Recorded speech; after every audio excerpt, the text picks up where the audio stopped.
right, folks, episode 3 of the Summit Up podcast for the month of November 2022.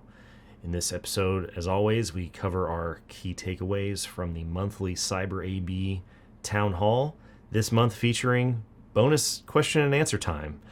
We still have some thoughts on the topics that are covered in the Town Hall, and we also cover the Cyber AB CMMC Ecosystem Summit, the first ever event for the Cyber AB CMMC ecosystem that happened in Washington, D.C.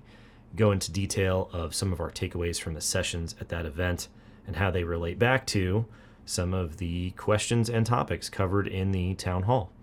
We also talk about a GAO report that came out in November that goes into detail about how the DoD and the Defense Industrial Base handle cyber incident reporting and some of the not so great statistics, the relationship between those findings and last month's findings from DoD's DIBCAC assessors about the poor implementation rates of requirements in 800-171. Try to connect the dots between those two sets of findings. And we also go over the anniversary of Executive Order 13556.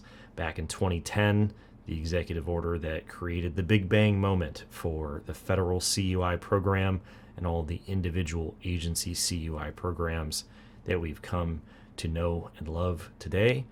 And the reason why that was relevant is that in November, we stumbled across some publicly available Overmarked CUI available on DoD websites in direct conflict with the specific guidance of the executive order.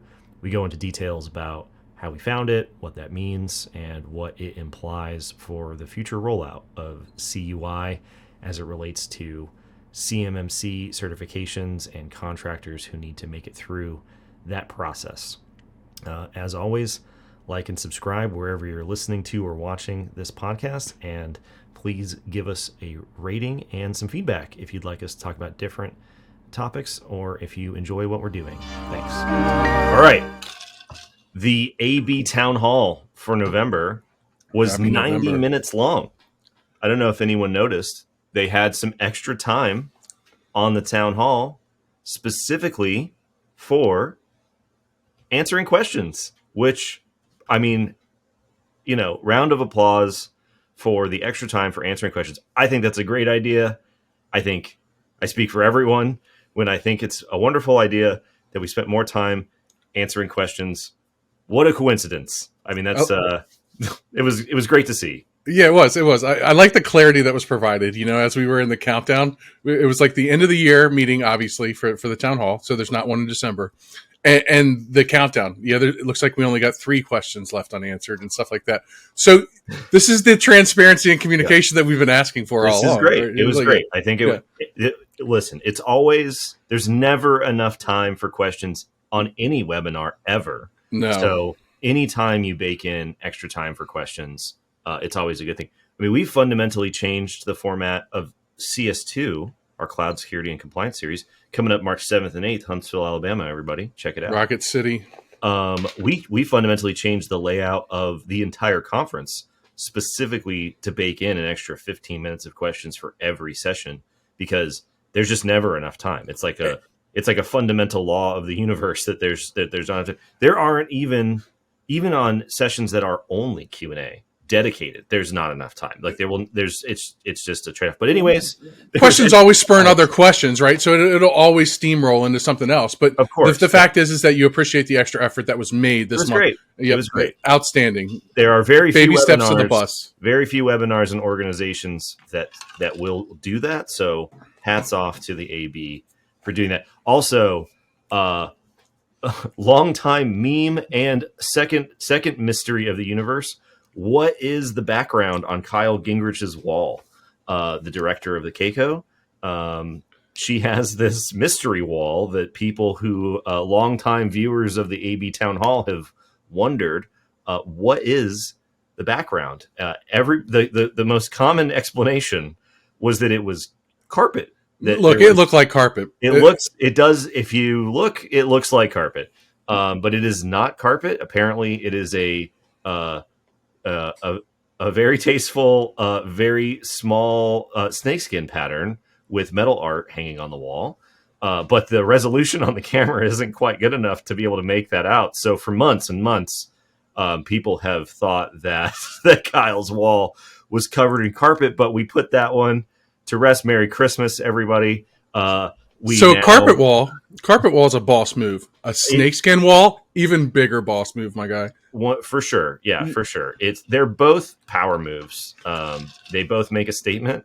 Yeah. But at long last, the debate has been settled. We got extra questions. We got the question I was the most concerned about. What is on the wall? We got the answer to it. But they covered a bunch of stuff in the town hall, like always. So we're just going to probably run through the highlights from it, and then we'll link to the town hall where everybody can check out all the differences. The first one is the Joint Surveillance Program, right? So the voluntary assessment program that we've been hearing so much about. The Joint Surveillance Program is called the Joint Surveillance Program because it is a DIBCAC high assessment, so an in-person assessment, verifying your implementation of 800-171 in accordance with the assessment procedures in 800-171A, but it is done jointly with a set of DIBCAC assessors, DoD assessors, and assessors from a C3PAO, the assessment organizations that will normally be running CMMC assessments when that is fully up and running. So a joint assessment under the DIBCAC high approach.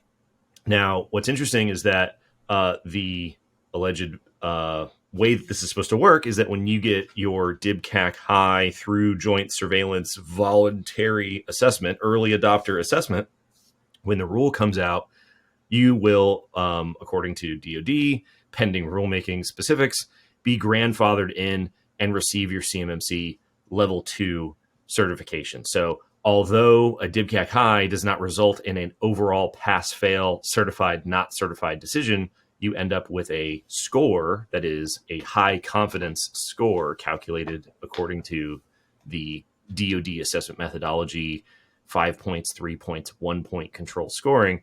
There's supposed to be some magic that happens with the language in the rule that carries you forward to a CMMC level 2 assessment. The details of how that works and how upset people get and, don't like it in the rule and all that, that remains to be seen. But that's the program that they're running in the interim. So there have been 5 of those, and apparently there's been about 50 companies that have applied to it. So for those companies that are interested, you're supposed to reach out and coordinate with a C3PAO on the AB marketplace and let them know that you're interested in a voluntary joint surveillance assessment, and they will help get things coordinated with DIBCAC, which we have heard through friends in the ecosystem who are going through their DIBCAC high assessments to BC3PAOs, joint surveillance, things like that, that the DIBCAC teams on their joint surveillance assessments are quite large because there is apparently a whole group of new DIBCAC assessors going through training during these ongoing DIBCAC high assessments. So hopefully that will start to alleviate the constraints that we're hearing about on the capacity of DIBCAC's ability to push through both C3PAO assessments and joint surveillance DIBCAC high assessments. It could be some sort of preparation too. If you think about it, the CMMC level 3 assessment is going to be like a delta added on to the level 2 assessment that you get from a C3PAO. So obviously some sort of that workload probably is going to be absorbed by these new people that they're training and things like that. Yeah, that's right. That's a good point. And then the other thing is that opening, one of the things that Matt Travis talked about in the town hall was the possibility of, with this new expanded capacity of DIBCAC, that in the coming year, maybe they would take on some more of these joint surveillance assessments leading up to rules being into, more contracts. More assessors is always going to be better because it'll be more capacity in the assessment ecosystem. So that's nice to hear that there are assessors going through training on the DIBCAC side. When you hear from people who've gone through these assessments, only 50 companies have applied to the joint surveillance program, which is probably not the numbers that DoD wants to hear. And that's, that's a much bigger issue of how do you incentivize companies to do it early before the rule finally comes out? There's various ways to do that, but increasingly, they're throwing people at the assessment constraint problem. So we'll see if that starts to increase the numbers. Just addressing it. I mean, it's perfect that they're just touching base on the things that they need to clean up in certain areas. Yeah. So hopefully we hear we'll have some folks from DibCAC at CS2 March 7th and 8th, Huntsville, Alabama. Everybody. Hopefully we'll hear some updated numbers for. You like that? You like that plug? Yeah. So hopefully we'll hear updated numbers for the size of the DibCAC assessment team as a result of all the training that's currently going on now. Okay, so something else they talked about at the town hall, the CCP exam is live. So the initial certification exam that you need to get in order to start your journey towards being a certified CMMC assessor, lead assessor, wherever role you want to play in the ecosystem, even just general familiarity with how CMMC works, how the ecosystem works, how an assessment works, whether you are an implementer or want to be an assessor or for whatever reason, the CCP exam is live. The badges are live. The application workflow that visualizes all the steps that you need to take to get through the process of registering and taking the exam and finishing all of the paperwork and things that you need in order to get done is live. And the official CCA training, the next level of training after CCP, that training is out. I think one provider has it. The application workflow for that one is supposed to be here in short order. The badges, everything else is supposed to be, I think, according to the town hall, done like by the end of this month. So moving into next year, all of the workflow, badges, training, exams, and everything for the CAICO side of CMMC training in the ecosystem should be up and running, which you just recently took the CCP training. Yeah.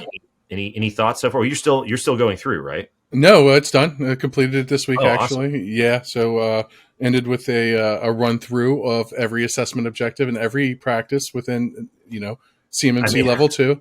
And to have it, I was lucky enough to have it from the DibCAC assessor or a former DibCAC assessor's perspective. So obviously you get that. And even, in something that I've been, CMMC or, 800-171, something that I've been digging into since, 7012 is basically now you're oh, different perspectives here and there and differing opinions. And there was some back and forth. It was interesting. But the cool thing about it is that now we're just waiting for the process so I can obviously take my test and get badged. Yeah. But those of you that have taken the test, like yourself, and other people that we work with and that we know in the ecosystem, they can actually take the CCA. Well, they could up until the 30th of November, take the CCA beta and then get awarded that. Yeah. So, I don't know what the end date on the CCA. I think the CCA beta is. I'd have to double check. It was November 30th. Yeah, I have to double check and see. I think it's shifted for some people and not for others. But the big takeaway for the real core of both exams, and I think we talked about this on the last episode, is for all of the wrinkles and warts of the CMMC program and its rollout and things like that. The one thing that sort of shines through all of it, regardless of people's opinion about what's going on, is that NIST standards have corresponding assessment procedures documented for them. They are written down. It is a major advantage of NIST standards that how you verify if one of these controls is implemented has been documented and democratized. It's free. You don't have to pay to know what the assessment procedures are for these controls, which are often required. The long-standing problem has been that these are just democratized standards. There's no associated accreditation or certification or any setup to push people through that system, unless you were for some reason going through FedRAMP or an RMF federal, making a system for the federal government, or you're working within the federal government. Then you're using 853 controls all the time. So, compared to ISO, compared to SOC, compared to CIS, compared to a bunch of other standards, you have the other side of the coin. You have all the verification procedures. And so for the training to heavily focus on the assessment objectives in 800-171A, it keeps everybody on the same page, because the questions that people should be asking themselves in a self-assessment, the questions that an assessor should be asking in a real third-party assessment, same questions stemming from the same document, stemming from the same training. So Sure.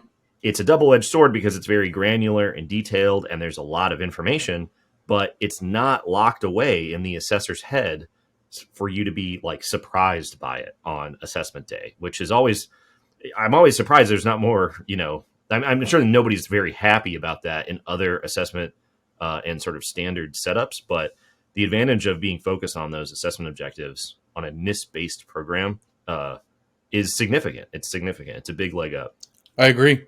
And then, so you talk about the CCA, and then we also were brought into the circle. Some we knew were spinning around, but we were brought into the circle to learn that there are 4 new badge credentialed positions on their way to the cyber AV, or from the CAO, obviously. And like obviously the CMMC certified instructor. Mm-hmm. So that's going to replace the PI. So the whole thought process from the beginning was all of these provisionals or provisional assessors, provisional instructors, whatever it may be, all of those would eventually be replaced once they were certified positions. And what we're seeing is the rollout of those in a progressive fashion. Certified professional, certified assessor. Now we have certified instructor. After that, authorized master instructor. No clue exactly what that entails, but I am intrigued, bro. I don't know. I'm all in. That might be. They didn't have a lot of details on that one. Maybe that's the one that is teaching the certified instructor class. Not sure exactly how it works, but yeah, we had this long-standing setup of provisional certifications because you had to develop the exam and you had to develop the credentialing system and the badging, and you have to stand up the CAO, and it takes time for those ecosystems to crystallize. And so how do you prime the pump, chicken and egg, problem before all of that stuff is set up? So they created those provisional certifications, then folks had access to the beta exam.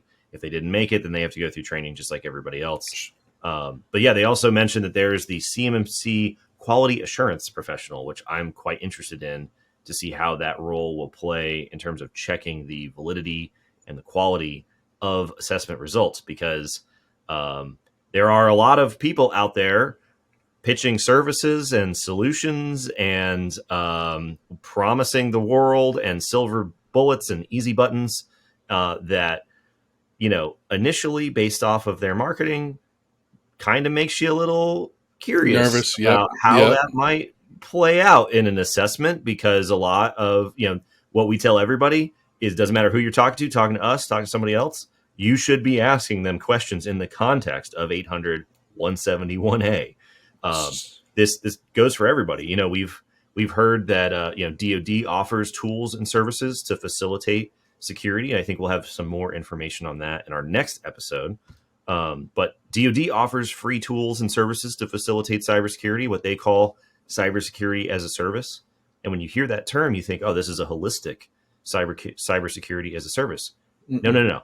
If you map it to 171A, it does satisfy some things, but it certainly does not alleviate you of the entire obligation. So even when you're talking to DoD, you have to sort of do your due diligence according to the procedures in 171A. So when you talk about the quality assurance professional, I'll be very interested to see what role those folks play reviewing the assessment results.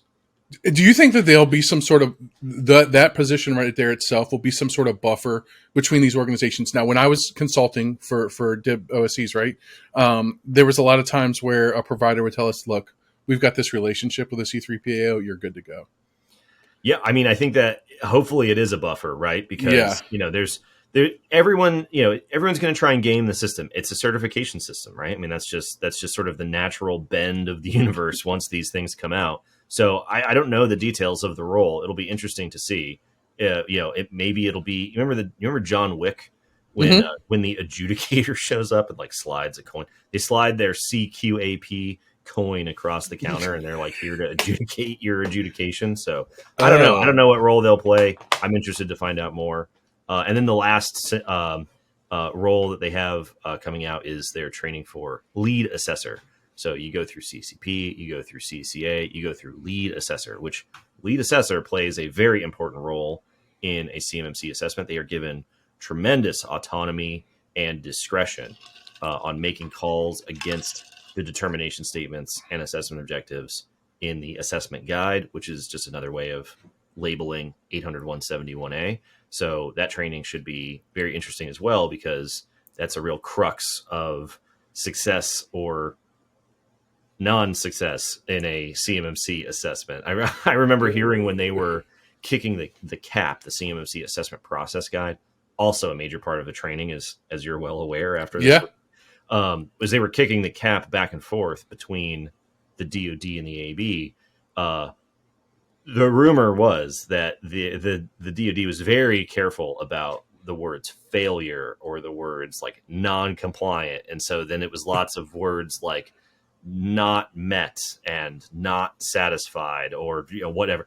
But like the F word is not popular in even in like apparently DoD circles that are saying this is a criteria for contract award. They're like, we're not saying you're failing, you're just not passing. So there's lots of that kind of back and forth of verbiage, like, apparently in the development of the CAP. So it's a crippling word, failure. So like, obviously, I mean, they'll throw it out there. Yeah. So so we'll see how the lead instructor training phrases it from there, because it all kind of rests in the lead assessor's training, because it all kind of rests in the eyes of the lead assessor.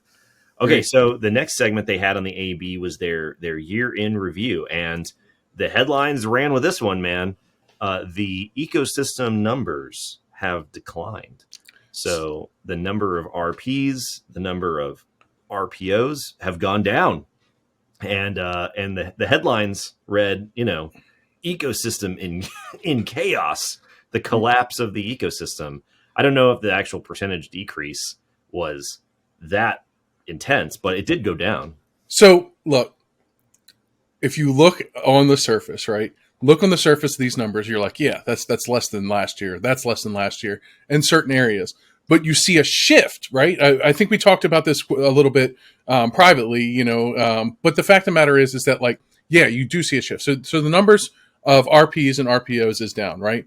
But the amount, you have almost 8 times the amount of CCP's applications. So there's 8 times the amount, and it actually far supersedes the amount of RPOs. It's actually, it's close to the number of RPs from last year, right? Yeah. So I feel like it's a shift of those people that were wanting to go from the RP training, which we've talked about, nothing terrible with it, but it's not necessarily the most...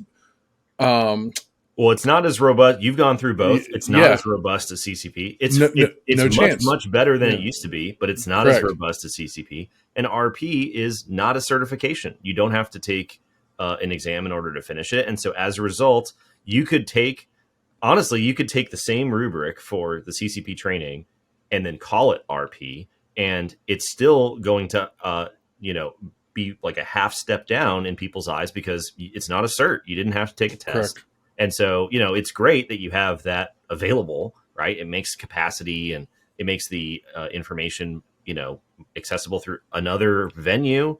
But, if one is not a cert, then people are going to, always kind of treat it that way.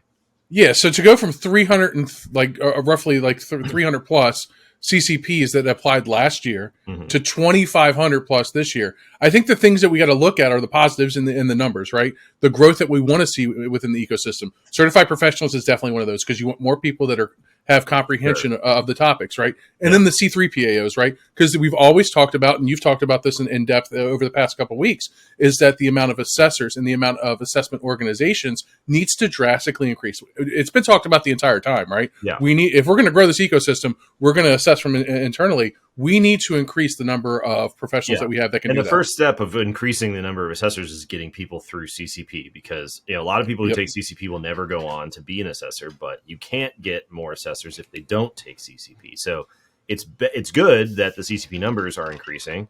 The number of RPs and RPOs is decreasing, which, there could be other explanations for it.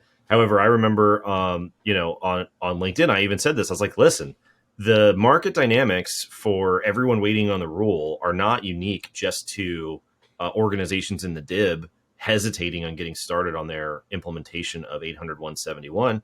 It also counts for people who are looking to participate in the CMMC ecosystem as a C3PAO, as a training provider, as an RP. It doesn't matter. There's lots of people. If you talk to Matt Travis, and he even sort of explained it on the town hall, there are lots of people who express a lot of interest, lots of applications, lots of interest waiting on the sidelines. And they are too waiting on the CMMC rule to come out in order to get started.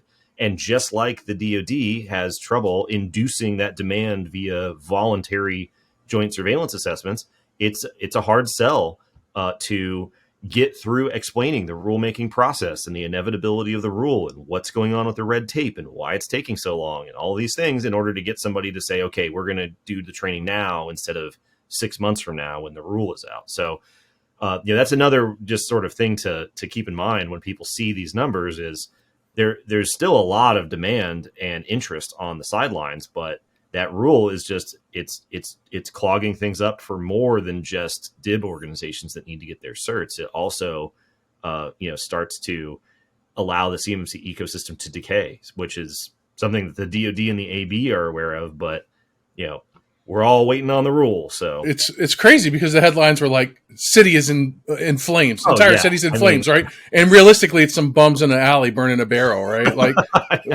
like if you really, dude, am I right or wrong though? Like if you actually took the time and invested and you read these numbers, right? And you saw, common sense would tell you the shift is that people are going more to a professional and that the steps are being taken for this to go. We need to go forward. I mean, right? we all know the game, right? Negativity bias gets clicks. And if you craft your headlines for negativity bias, then people click on it. Now, within the articles, they'll say, hey, the numbers are up over here. And look at all the things that the AB did over the last year. That was an interesting slide that they had. I mean, the CAO exists, the badges exist, the exams exist. I mean, they've done a lot of stuff over the last year, but the headline is like, oh, it's dwindling. And so you're like, I get it. I mean, that's just the game that, journalists tend to be in. It is what it is. So, sure. Okay. So we had an extra 30 minutes of Q&A time. A couple of questions that came up were particularly interesting, answered, but still interesting and worth talking about. Okay. The first one that popped up was, how will the AB handle the DoD silent period after rule submission to OMB? So I always love when we can talk in complete sentences that are mostly acronyms, right? So there's 3 organizations at play in that question. There is the Cyber AB, there is the Department of Defense, and there is the Office of Management and Budget, OMB. Okay, so whenever any federal agency does rulemaking to create a regulation, in the federal space, a rule is a regulation. Rulemaking is regulation making, right? The process of creating and codifying regulations. Whenever any agency has to go through rulemaking, the very last step before it gets published in the Federal Register and then codified in the Code of Federal Regulations is that it has to go up to OMB, the Office of Management and Budget, for review, like the interface directly to the administration over the executive agencies. When DoD sends their CMMC rule up to OMB, they are on a moratorium from talking about it, right? Right. And the reason for that, the reason why all agencies with some varied mileage with DoD on this particular rule are not supposed to talk about the rule is that the rule is government policy.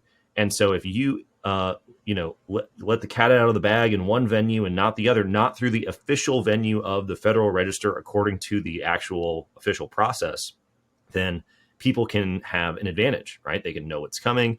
They can, they can take advantage of that information asymmetry, and that causes protests once the rules come out, and that gums things up for a long time. Sure. So the federal government is very careful about this whole process. And so once the rule goes to OMB, the agencies can't turn around and be like, here's everything we submitted to OMB and here's what's going to happen. It has to go through this process. This just is the bureaucracy, right? Right. So what's going to happen is they're going to submit the rule to OMB. OMB has like 30 to 90 days or whatever to run their review, and the DoD is not allowed to say anything. So the DoD is going to go basically radio silent on CMMC for 1 to 3 months, here in the new year, which just like in 2021, when they were on a self-imposed moratorium during their big overall CMMC program review, that has some unintended consequences. The biggest unintended consequence is the silence of not talking about CMMC fuels confirmation bias for people in the ecosystem, the DIB, people on the sidelines of the ABs and the CAICO's training ecosystem. Everybody, when they don't hear the DoD talking about it, they think, oh, it's going away, or something's wrong, or, there's all kinds of opinions that pop up. It's changing significantly, right? Even though this is just a red tape process of going through and counting the pages or whatever. So the question is, how is the AB going to handle DoD being silent once they submit the rule up to OMB? Pick me. Okay, yes, in the back, you. So you only guy in the audience. So check it. So it kind of what we just got, right? This year in review, you're going to hear a lot more about the ecosystem, I believe, about the new positions coming out, the rollouts of the new badging system. I don't think it's going to be anything else than that. Like, I think it's going to be more of the same of what we've heard. Yeah. And anything that's not going to be used to delay the rule or to cloud the rule or anything in that nature. Like, it's going to be, hey, this is what's going on with the lead instructor certification. Mm-hmm. This is what's going on with the quality assurance. And I think that's necessarily what's going to be it. And we'll probably hear a lot more about potential upcoming events that they may be speaking at, because they cover that obviously in the meeting as well. So that's my personal opinion. Hopefully I think CS2, March 7th and 8th, Huntsville, Alabama. Check it out. Yeah. So, and then the real takeaway from it is those are getting real. I'm going to work those in for the next 2 hours. So, the real takeaway strap in, get used to it. There's not much that the AB can do, right? No. Because they're not the DoD and they're not OMB. They are on the outside looking in of the rulemaking process like the rest of us. And just to be clear, it's not their fault. Right. Yeah, exactly. So the silent period of rulemaking, the how long it takes and all the things, those are all features of the rulemaking process, which is a much longer story. It's quite interesting how that has evolved. But one of the reasons why it takes so long is because the federal government, the courts, Congress, the executive, they've all bolted reviews and analyses and checks and balances and just all of these processes onto rulemaking. Because what rulemaking really is it is a federal agency creating law, and it's going to govern the lives of American citizens, but the people who work at agencies aren't elected. And so that is a problem under the idea of democracy in general. And so in order to check that very strong power, they've bolted all of these reviews, checks, which is why if an agency wants to issue a regulation, it takes like 9 to 24 months. It's not because it takes them that long to write the rule. It's just how long it takes for the rule to work through the process. This is the real irony of everybody saying the rule's going to change, CMMC is going to change, and everything's going to change. The rule's already done. The rule's been done. It's just like slowly working its way through the process. Every time it goes through a new check on this process, they aren't going through and like ripping pages out and inserting new pages. Like that's not how it works. The rule that DoD has in their hands right now is the policy that DoD is going to issue once it gets through all the red tape. So when you sort of see DoD being like, we can't tell you what's in the rule at a webinar, but everybody goes, oh, it's changing. You're like, it's just not how it works. But rulemaking is such an opaque process. Like, it's just, most people are completely unfamiliar with it. I mean, I was before this whole saga started. It's just, there's not much the AB can do to clarify is really the answer to the question. And knowing what we know from DoD's treatment of their moratorium during 2021, they're really not going to explain why they've gone radio silent. I mean, we're going to talk about it a bunch, but you just know that it's going to cause a lot of confirmation bias out there because people are going to go, well, I don't hear anything about it happening, so it must have gone away. And then 30 to 90 days later, the other shoe drops and then it starts to roll out. It's almost like you just ruined Christmas for me, bro. Yeah, well, it's because up until I mentioned it, up until this conversation happened, right? I thought that it was kind of like when they wrote the Declaration of Independence, where like all the representatives from the independent states are in a room and they write a section a day, and South Carolina would always object. And anybody listening out there, please Photoshop like a feather quill pen in Stacy Bosjanic's hand, like handwriting 100 pages of CMC rules. They get done a section, they're like, yes, that's it. Yeah. That's exactly what we want. So, and it's a section a day, right? Yeah. So for people listening, right, once DoD submits that rule to OMB after the holidays, there will be a moratorium where you won't hear anything from them. That is a feature, not a bug. It is just part of the rulemaking process, and there's not a lot that any of us can do about it except be familiar and be ready for what comes around the corner 30 to 90 days later. Okay. Yeah. So one of the other interesting questions was, while NIST 800-171 does not anticipate zero trust architecture, what work is the Cyber AB and DoD doing to recognize the fact that 800-171 may not be current with accepted best practices, approaches, and business use cases? So this is we just heard one of these yesterday, right? Yeah, this is very interesting. I mean, I had a post about this on LinkedIn because NIST is very clear that the requirements in 800-171 and the principles of zero trust are not at odds. The controls in 853, from which 800-171 is derived, and zero trust are not at odds.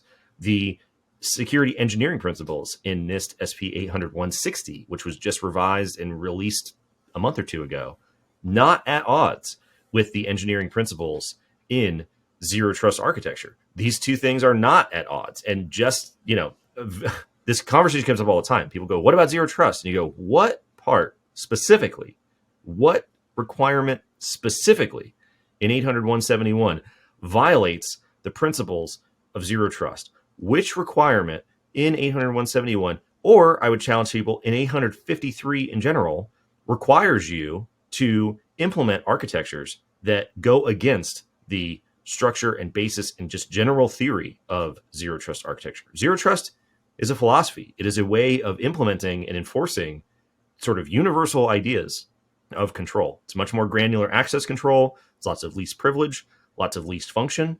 There is nothing in 800-171 and by extension CMMC that forces you to use arbitrary trust relationships or perimeter-oriented architectures. Now, there are some edge cases in there with like the wording around split tunneling and things like that, but those edge cases in like one or two controls do not somehow toss out all of the principles that underlie 800-171, which are also underlying zero trust. It's just not true.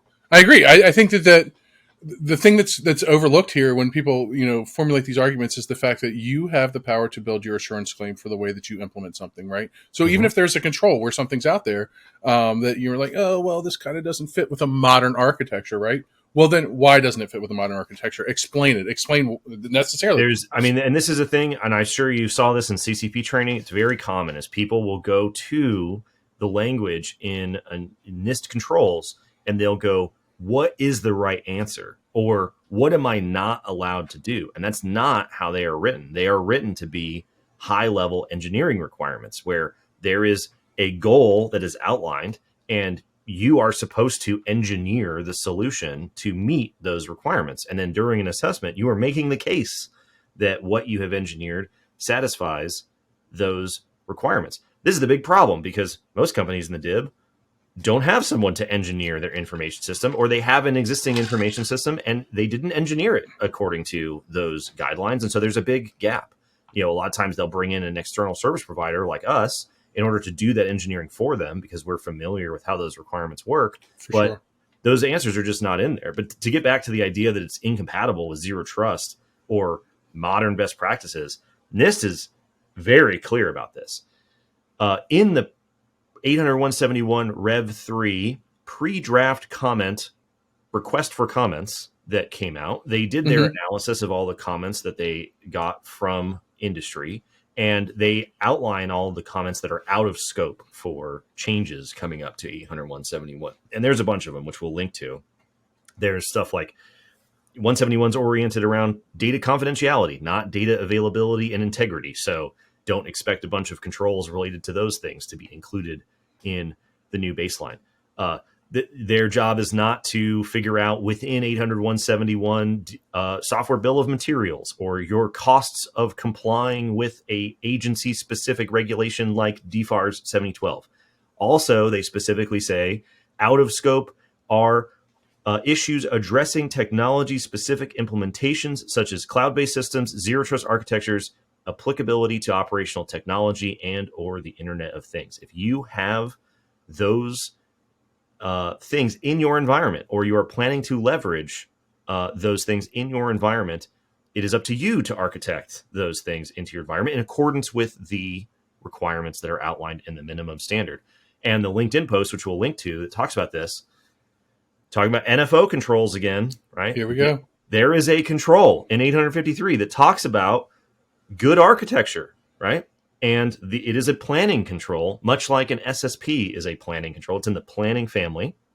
And the control that talks about using good architecture, laying out good architecture, making sure that it works within the context of your requirements is assumed to exist already in your environment. Because when the government was making 171, they go, you're a company that already exists. You have an information system that already exists. You're processing government data that has requirements on it that already exists. We're coming back through and saying what the minimum standard should be. So we assume that you thought about the architecture of this system. I mean, that's an unreasonable thing to think. Turns out that's not really how it works. So people look at the high-level goals in 800.171. My personal theory is that because the words zero trust don't show up in the standard, they go, well, this isn't a zero trust. This isn't a zero trust approach. Right. And that's just not how the NIST engineering systems security engineering approach to requirements works, right? That's just not how it works. But the answer to the question is they are not incompatible. We've got the quotes from NIST that will tell you that they're not incompatible. And zero trust architecture specific considerations and verbiage are out of scope for upcoming revisions. So 800.171 will never say the words zero trust in it, probably ever. So people are going to have to, do some analysis on their end to connect the dots between the principles of zero trust and what they're asking for in 800.171 as sort of minimum high-level goals. It's an interesting conversation that has sort of endless rabbit holes for technical implementations, but it is a very common misconception that the two are at odds with each other. I agree. Okay, so the other big AB event for the month of November was the CMMC Ecosystem Summit in Washington, D.C., which there were, according to Matt Travis, like 700 attendees, both in person and online. And initially I thought, and I think what I've seen as feedback from everybody has been that the networking was really great. It was really great to see everybody, to be in person in one spot, which is always fun. What were your takeaways from the event initially? Yeah, I agree with that. I think that, it was great to have a forum for the people. So this necessarily wasn't one of those ones that's trying to educate and promote organizations looking for certification, right? It was more for the ecosystem members, the certified people, the people that are looking to get certified and that participated in it. The networking was great. 100% agree that the networking was probably one of the things that stand out the most to me. And that's one thing, we've heard that consistently for, events that we have hosted as well. CS2, March 7th and 8th, Huntsville, Alabama. Check it out if you like the networking and catching up with everybody in the ecosystem. That's also a great venue to do it at. AB said that they want to do this every year, I think at the end of each year, where they'll have an ecosystem summit, which, I had a good time. It was nice to see everybody in one spot. There were a couple of takeaways from some of the sessions that I found to be particularly interesting, just to kind of foot stomp on the zero trust 800.171 compatibility question that came up in the AB town hall. Victoria Pilateri, the great and powerful from NIST, architect and captain of the CUI series here, 800.171, 171A, 172, 172A, specifically brought up out of scope comments, which we talked about earlier. And she is the one who has the quote from, I was sitting right in the front row taking copious notes. Yes. that you were making fun of me. I was just, Dude, so you were behind me, right, the whole time, right? And then they announced that Victoria's coming up after I got my lunch and everything, and I'm like, "Where's Jacob?" You know, like I'm pretty sure he's excited to hear whatever she has to say. I look, and like a school kid on the first day, my guy is in the front row. Like, dude, I don't even know if you lifted your head up from taking your notes. Nope, it was like 6 pages of notes. Yeah, dude. Yeah. I was like, this guy is in the zone, right? It's always great when you actually are able to hear the people who write the standards explain what their thinking is. And so the quote that jumped out to me was when she said zero trust architecture 853 and 80171 are, quote, not fundamentally at odds with each other. And sort of just to go back to what we said with the question that came up in the AB town hall not 2 weeks after that, architecture is an NFO control. Specifically, the 853 control is PL8, the eighth control in the planning family, PL8, which is called Security and Privacy Architectures, heavily references the language in NIST SP 800-160, which, surprise, surprise, just revised, just re-released. So we'll link to SP 800-160. Definitely recommend that everybody at least skim through it, because NIST's approach is, even in 800-160, they do not mention zero trust even once. And so the controls in 853 and the derivative controls from 853 in 800-171 that correspond back to the engineering principles in 800-160 also do not mention zero trust. NIST's take is that the engineering principles that they outline in 800-160 subsume the principles of zero trust, which I find to be very interesting, because when you start to run in and sort of learn more about zero trust, which this book has been brought up on LinkedIn a couple times, I highly recommend it. Zero Trust Security by Garbus and Chapman. I recommend that everybody check it out. Easy read, very well written about the sort of fundamentals of zero trust and how it works. Fundamentally, things like least privilege, detailed and granular access control, least function, data flow. These are all the things that are sort of doubled down on in zero trust. So there aren't fundamentally different controls. It's just a emphasis on a few fundamental principles that exist universally in 171, 853, so on and so forth. The catch is that those controls and those ideas are typically the ones that companies in the industrial base and small businesses in general tend to struggle with the most, right? Sure. They tend to struggle with the most, which is understandable, because they take a lot of time, they take a lot of effort, they take a lot of thought, they can take a lot of sort of engineering resources to make work. So when you hear people say, "Oh, 171, right? We should move towards zero trust," you're like, zero trust is the way of the future. It is a better way of architecting security to make systems more resilient, but it is dependent on the very same things that people are already struggling with. So Sure. Not only are they not at odds, but we should maybe temper our expectations and not throw gas on the fire of overwhelming people, because access control, least privilege, least function, already challenging concepts. If you start to throw a bunch of other buzzwords on top of it, or you start saying this is about the philosophy of your architecture, it's gonna turn people off from the idea, and that's not what we want. We don't want people to reject the idea of zero trust because they're already overwhelmed. So for folks out there who are familiar with zero trust and what's going on, just pump the brakes a little bit here, and we can all move towards this idea of engineering these requirements in a zero trust manner. But they're not mutually exclusive, the current requirements with the ideas in zero trust. Yeah, you take the access control requirements that people are struggling with right now, and what you do with zero trust is you add another level of granularity to it, another level of difficulty, another wrinkle in the system, right? Mm-hmm. And so what wrinkles start causing is for people that are trying to familiarize themselves with what they need to do to increase their comprehension or whatever it may be, you start adding more things that they have to learn and more wrinkles. What happens is that there's more areas that are left untouched. There's more, you probably open up a lot of vulnerabilities in your system you don't even know about, right? And so you're going to have a dependency on some sort of provider. But the fact of the matter is that, like, it's a great approach.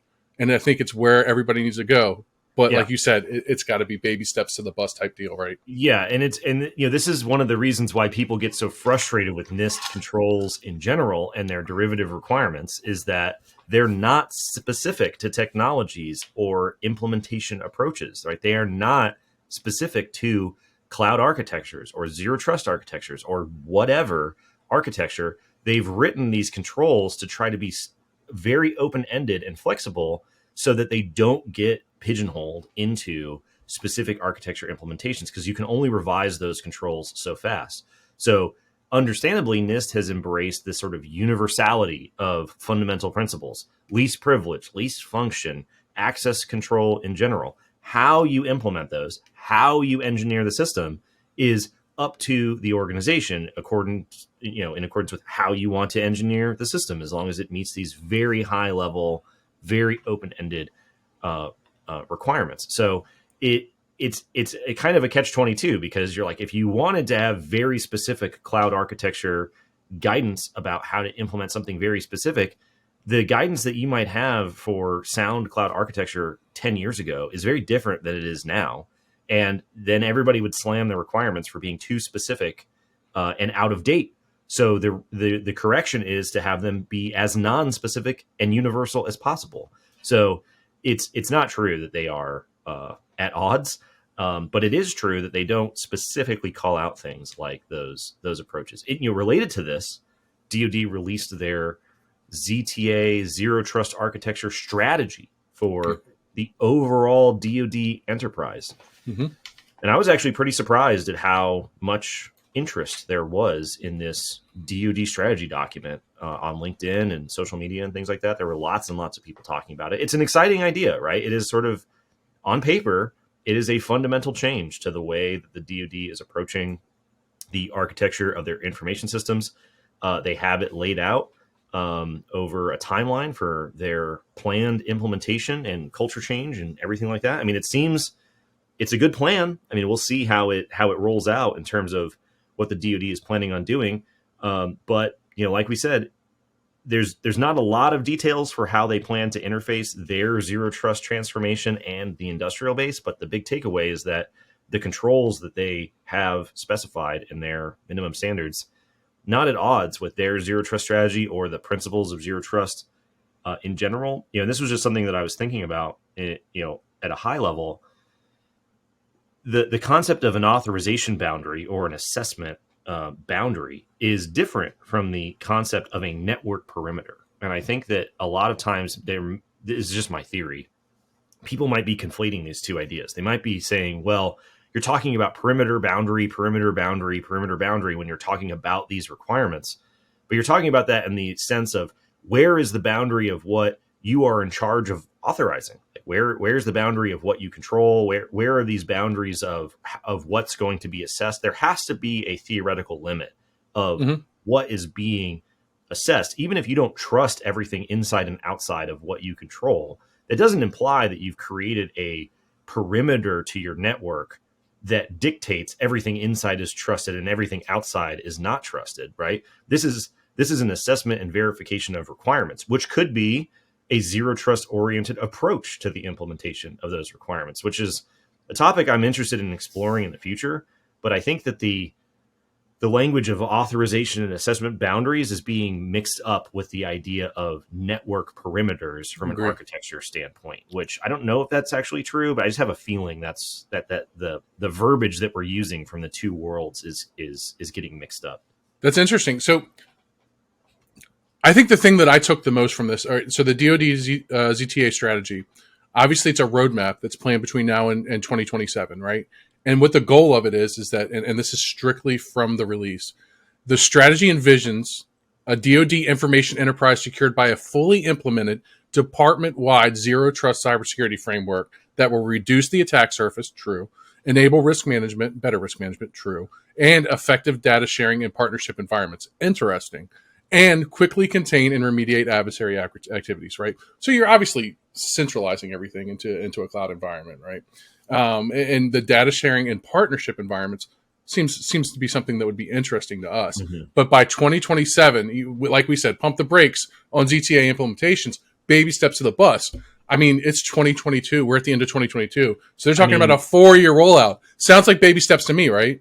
It's well, I mean, DoD is one thing. Within the context of a small business in the DoD supply chain is sort of another. I don't think anybody's going to tell the DoD that they should go slower if they think they can hit those numbers. I mean, go for it. I mean, they've got they've got the money, they've got the resources. They apparently have the desire at leadership levels within the Pentagon in order to drive this through DoD CIOs, which is great. But we just have to be careful whenever we are discussing the requirements in AB town halls or social media or anything like that. There's just this perception that the requirements are at odds with zero trust, and it's not true. It's just not true. So it's just an interesting idea. That's NIST's position. We've got the quotes, and we'll link those over there as well. But lots of activity around the term zero trust, the DoD strategy, NIST's 800-160. It's all moving that way inevitably anyways. And that was just the out of scope comments that Vicky touched on her. Well, I told this is why I was in the front row, right? There's too many notes. Right. And then so now she addressed Appendix E and the NFO controls, right? Dude, I just want you, there was one quote and we both know what it was that was here. What was it? So the quote was, "We hope that companies are doing these things." So the 62 NFO controls in Appendix E of 800-171 represent the controls in the NIST SP 853 moderate baseline that NIST, NARA, and DoD, when they got together and created 171, assumed that companies were already doing. Right? Correct. We talked about this in other episodes beforehand, and NIST's position is we really hope that companies are doing these things. We really hope that you thought about your architecture. We really hope that you thought about how you're managing your external service providers. We really hope that you are doing backups. We really hope that you are doing these sort of fundamental precursors to. We really hope that you are documenting what you do in a policy and a procedure. Of course, like the biggest of all, right? That you have a documented information security program so that when someone shows up, a customer or whoever, and wants to know what's going on, they don't have to go through and test the functionality of every single thing. You can just show them the documentation for what's happening and give them an idea of what's happening in your environment. Correct. So, like we talked about on a previous episode, of all the public comments that were submitted, which was there were, I can't remember the number of submitters that submitted comments, but there were over 100 individual points that were submitted to NIST. And outside of how much people hate FIPS validated encryption, however much people hate that, the second most common recommendation was to take the NFO controls out of the appendix and tailor them into the main body of the standard. And anyone listening that is only familiar with the CMMC documentation, please go find 800-171, because Appendix E did not get carried over into the CMMC documentation. So even though we are directly aligned with 800-171, and even though all along, even since CMMC 1.0, CMMC is a program that assesses 800-171, if you only read the CMMC documentation, you won't see the assumptions that are going into your assessment. And like you said, one of the biggest assumptions is that you have documented policies and procedures that you can show to an assessor. And like we've talked about before, the bottom line is you can't pass your assessment if you don't have those documented policies and procedures, because of the functionality that the assessors are testing is supposed to be done in the context of what you've written down. And so you get into this catch-22 where you're not required to have documented policies and procedures because they're assumed, but you can't pass an assessment without them either. So they're basically still required, which is why so many people, including myself, recommended that the NFO controls get tailored into the main standard. That way we don't have to have this conversation a million times about how they're not in the standard, but you still have to have them, and they're actually required, and they should have been there all along. And there's these magical, mystical NFO controls that are watching us all the time. It's a tremendous waste of time. Now, to the credit of the authors of 171, they legitimately thought that companies were doing all of these things, and that by not including all of that extra verbiage in the document, they were making it, smaller and less bureaucratic and less overbearing and just less, which everyone would be happy about. And now it turns out no one's happy about it because the assumptions didn't actually turn out to be true. So not necessarily just to lay the blame solely, or not even laying blame, but like you said, no credit to the authors or whatever it is for assuming that this was there. Like it's totally their fault. Like I think that at some point, like where's it been enforced, right? What we've noticed is that people only are paying attention to the things that they're required to do, right? Yeah. So which is understandable. Yeah. So you need to figure out a way. How do you work these into the requirements? So these are assumptions. We hope people are doing these. The other thing is that you really shouldn't be arguing against implementing them. And the reason why you shouldn't be is because what does it incorporate? It incorporates a holistic program, right? Yeah. And so like, instead of just an overlay of controls, instead of just data centric CMMC process or whatever it may be, where are you at? You're at this instance where you have a way to recover if something happens. You document how you do things for continuous execution of whatever processes that you have implemented. It's just a holistic program. Really should not be arguing against it, and it's foolish to do so. It's not a strong case, right? No. And because so many of the people who submitted comments to the pre-draft comments to 171 were people who have to use and deal with 171 on a daily basis, and there was such a universal, I was very surprised, honestly, but there was such a universal call for tailoring the NFOs back in. I'm almost certain that NIST is going to consider that very heavily. And they say as much in their initial analysis of the comments. But for people who didn't participate in the pre-draft call for comments, when the initial draft of 800.171 Rev 3 comes out, according to NIST, in late spring of 2023, there will be an additional comment period. But Victoria was very clear about the fact that you can submit comments to NIST anytime you want to. You can email them and they will take your feedback, although it's not in a formal comment period, so it may be a while before they actually incorporate it. You can always reach out to NIST and give them your thoughts about the requirements, which, just to clarify, right, the AB and the DoD are not the leverage point over the requirements in 800.171. CMMC is a program. CMMC is not the requirements. A lot of people, probably most people, that have issues with the cost and the complexity and the burden or whatever with CMMC don't have those problems stemming from the nature of the CMMC program itself. Those issues stem from the requirements in 800.171. And so you have to go to NIST during the NIST comment periods or on a rolling basis and let them know what's wrong with the standard, what you should change in the standard, what you recommend to have happen in the standard. If you go to the CMMC PMO, who's, writing the steps and phases of a CMMC process document, right? That doesn't have anything to do with the structure and substance of the requirements in 800.171. So you got to go to the right leverage point in order to bring that feedback to try to see change in the ecosystem, whatever you want that change to happen to be. There's just a lot of people that sort of throw themselves against the wall of the DoD or the AB or the Townhall, and they should be doing that in the NIST forum if you have an issue with the NIST requirements that CMMC assesses.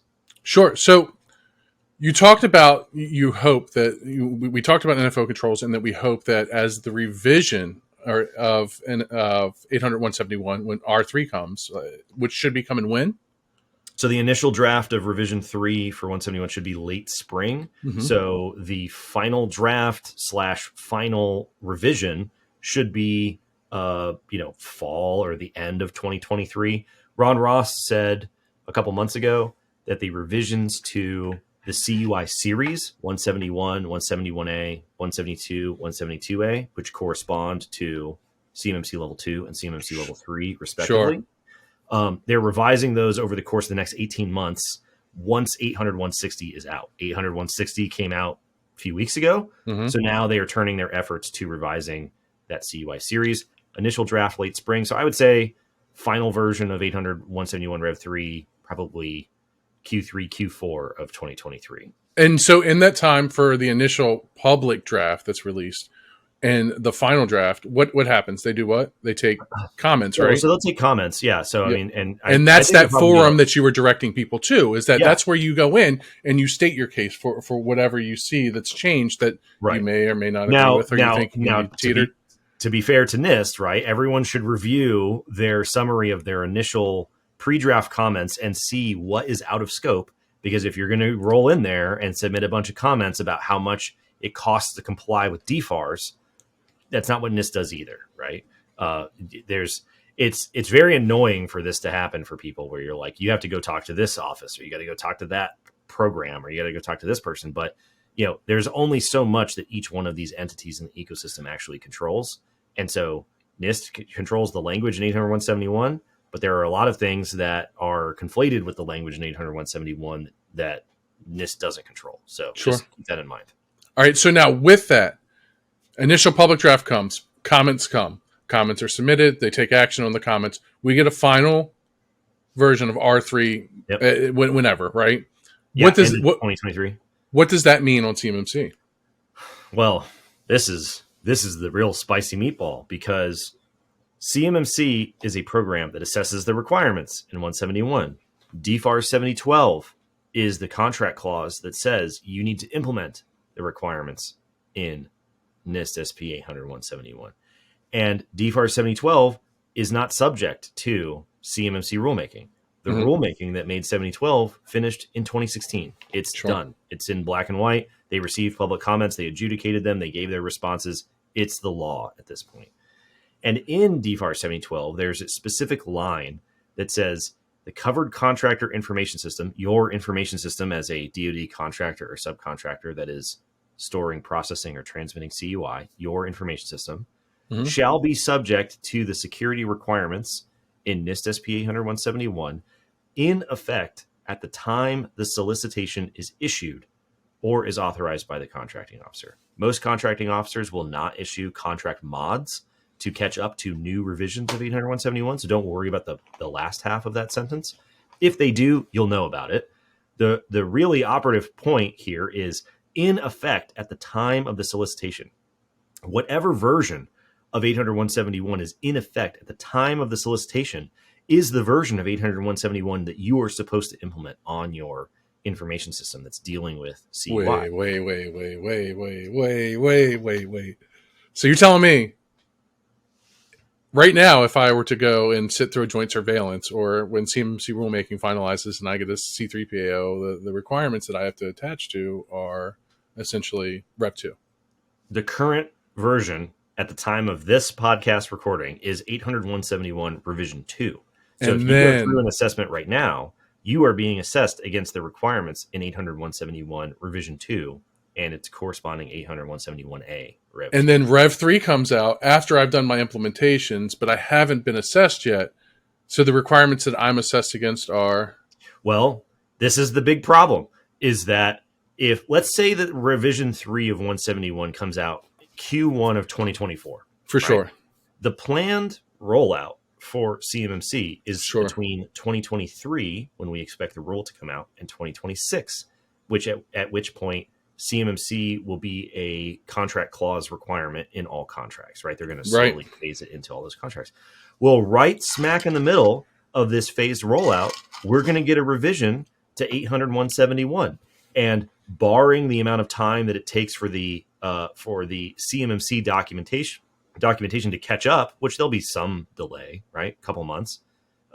You're going to have people who, in the back half of the CMMC rollout, will be assessed against the revision 3 of 800.171, which will almost certainly be larger than the current revision 2 of 800.171. So there's a lot of people who, the longer we wait, the cheaper it will be, the easier it will be, the more precedent there will be, the more established assessment findings there will be.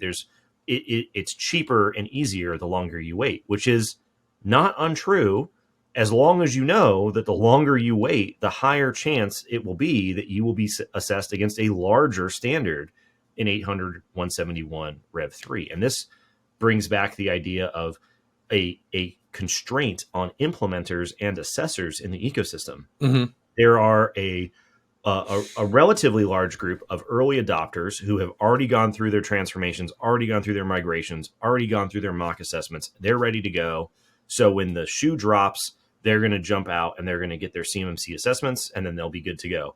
Everyone else is going to be standing in line for implementation and or for assessment. We just know that's going to happen. And the line might be quite long because just getting ready for the assessment sometimes takes companies a year. Mm-hmm.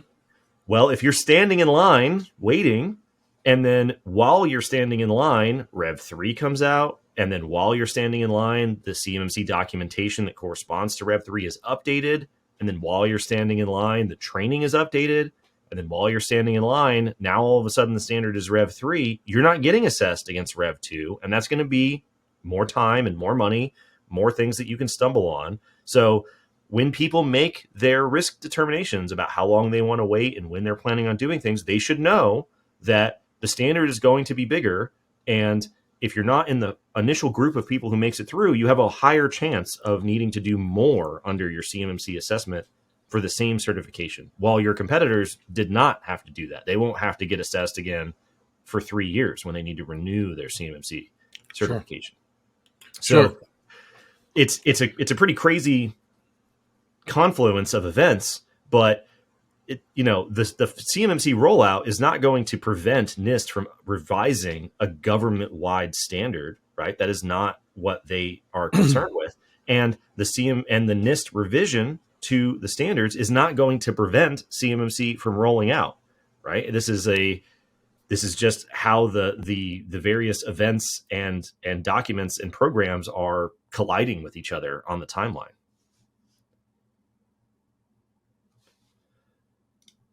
Sorry for the dead air. I took a drink of water. No, it's okay. So that was the Vicky Pilitary presentation. Outstanding. The crazy part about that is that it was, 15 minutes? Yeah, there's a lot of information packed in it. Yeah, just to double back, right? The big takeaway from the 171 Rev 3 revision in the middle of the CMMC rollout is ultimately sort of the longer that an OSC waits to get their CMMC certification, the more it will cost and the more complex it will be, because Rev 3 will be bigger than Rev 2. That's the takeaway. My takeaway is that you took 6 pages of notes during a 15-minute presentation. We all have hobbies. We all have our superpowers. And then so that was like during the lunch break or whatever it was. But you also had a really, really interesting time in DC because it was kind of like Catch Me If You Can type deal, right? Okay, so we're several weeks removed, so my overall annoyance level is much lower than it was at the time. So longtime listeners will recall in the first episode of the podcast, we talked about NDIA's Navy Gold Coast event in sunny San Diego. Great event. Lots of defense contractors, lots of folks from NavWar, NavAir, NavSea interacting with defense contractors. And at the same time, there was an event going on in DC, the Billington Cyber Summit. Very great event, been running for like 13 years. And that event was full of people from DoD CIO and DoD ANS and all of the players in the Pentagon who are driving the CMMC program and making this thing a reality. They were in DC. They were not at Gold Coast. And we were at Gold Coast, and no one believes that CMMC is a real thing. Meanwhile, if you go to Billington, it's the only thing anybody's talking about. So there's a massive disconnect between the left hand and the right hand, between the Pentagon and the industrial base, which they are attempting to regulate. Right. Very similar feel in DC during the AB event, because Stacy Bosjanek had a very short session addressing the attendees of the AB ecosystem. But down the street, there was a different event going on where Buddy Dees, who is now the CMMC PMO, that now that Stacy is over both the CMMC program and the DIB CS program, Buddy came back and filled her old position as the CMMC PMO. Buddy Dees was there along with another representative from DoD CIO, and they gave a 90-minute panel to a room of like 14 people who are all very familiar with the CMMC program and the requirements and the rollout. They were representatives from large prime contractors, very small audience, not 15 minutes away from the AB ecosystem event where the majority of the people who are paying attention to CMMC are located. Mm-hmm. Very, very similar vibe to left hand, right hand, not not exactly being well coordinated with putting out the information. And to get back to that idea of the rollout of 171 Rev 3 in the middle of the CMMC phase rollout, I asked them the question. I was like, what are you guys going to do about that? Because you're not going to delay the rollout of CMMC until after Rev 3 is done. And NIST is not going to delay the revision of Rev 3 until the rollout of CMMC is done. So when you have this change to the requirements in the middle of your program rollout, people are going to blame you. They're going to blame you, CMMC. They're going to say, this is your fault. The requirements are changing. Well, what are you going to do? And the reaction from the folks in DoD CIO running CMMC was, why would they do that?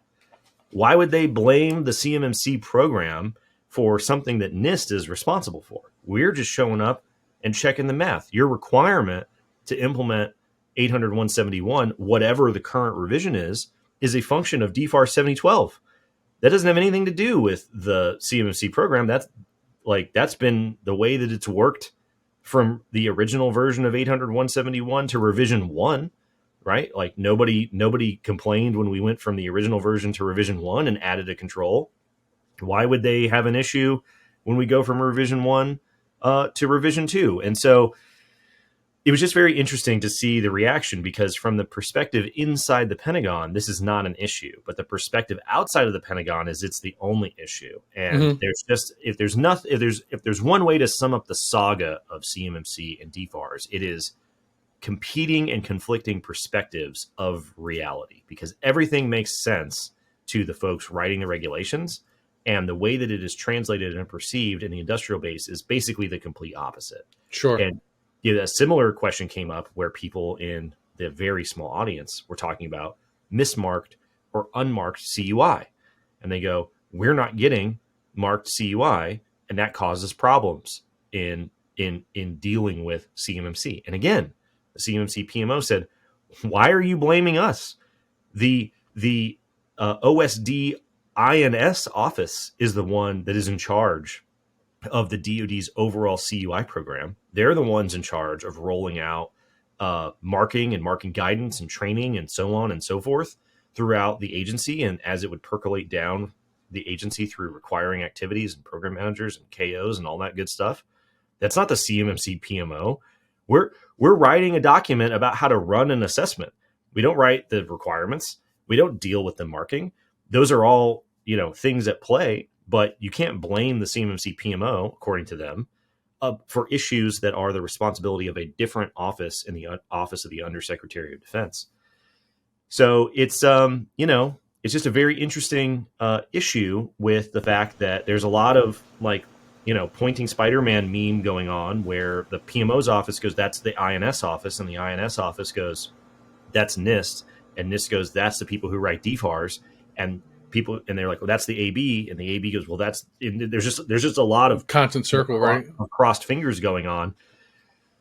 And so they're hard problems, right? I mean, this was my takeaway, is I wasn't expecting the PMO to come out and go, no problem. It's actually going to go blah, blah, blah, blah, blah, blah, blah. And it's not going to be a big deal. And there's not going to be any second order effects or unintended consequences. The part that I was dismayed by was that they hadn't anticipated it, right? It wasn't that they needed to have a silver bullet answer. It was this was sort of the first they had heard about it. Sure. Why would that be a problem? Why would people think that? Like, what do you mean that would be an issue? Like, are you sure that's the perception that would occur? And that was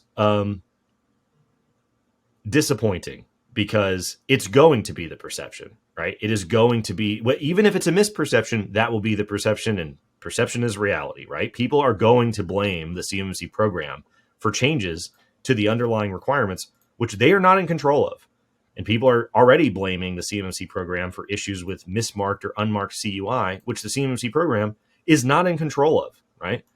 And as a bit of a preview for our December roll-up episode in the future, we were in a conversation with the folks who run DCMA and DIPCAC, and people brought up in this conversation that CUI isn't marked or it's mismarked, and the position of DCMA DIPCAC is, that's not our job. Our job is not to deal with marked or mismarked CUI. During an assessment, the assessors don't even necessarily have to deal and probably shouldn't be viewing or dealing with CUI at all.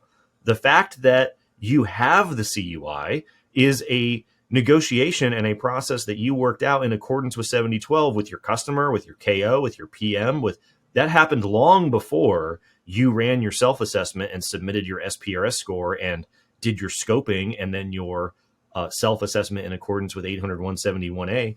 We're just showing up and checking your work. And so if Right. you wait for the assessors to show up and go, what is CUI? It's not, that is not within the sphere of concern or influence of the DIBCAC assessors. All right. So, it was illuminating, but also dismaying, right? To know that there are many moving pieces orbiting around the CMMC program. And just like being on the outside, peering into what's going on, people on the inside who are running CMMC are also at the mercy of other programs and issues that are not necessarily under their direct control, which are sort of coming to one big intersection here in the planned CMMC phase rollout. However, during that process, I gave the CMMC PMO some direct feedback because what's apparently coming out at the time of this recording, sometime in December before the end of 2022, is what they're calling a slick sheet, a one-pager of all of the free tools and services that DoD and other organizations offer to defense contractors to facilitate their cybersecurity. And they're calling it this cybersecurity as a service, which, as we mentioned before, there's some trade-offs with calling it that because it tends to make people think that this cybersecurity as a service offering or collection of offerings satisfies their cybersecurity requirements, and that's not true. And my main piece of feedback during this event was, please map DoD's services and offerings to 800-171A. Mm-hmm. Just like we would tell any vendor or solution provider who charges money for services and tools, it doesn't matter that they're free. It doesn't matter that they're coming from DoD. Map those tools and services to the requirements, especially because the requirements in 171A are the requirements that DoD wrote. They're your requirements. They're your services. Please don't put the burden on the industrial base to try to connect the dots for you. You should be making that as easy as possible. If for no other reason, right, to do two things. One is the services and tools offered under this upcoming slick sheet are the same ones that they showed back in February of 2022 when the DoD CIO did a series of town halls and they showed us what they called the placemat, which was the same list of the same free tools and services under DIBCS and DC3 and all those organizations. Which is what it's PDNS, it's vulnerability scanning now, and it's threat intelligence reporting, right? Yeah, there's several of them. I mean, they have several offerings, but they satisfy a much smaller percentage of folks' overall requirements in 800-171 than people think.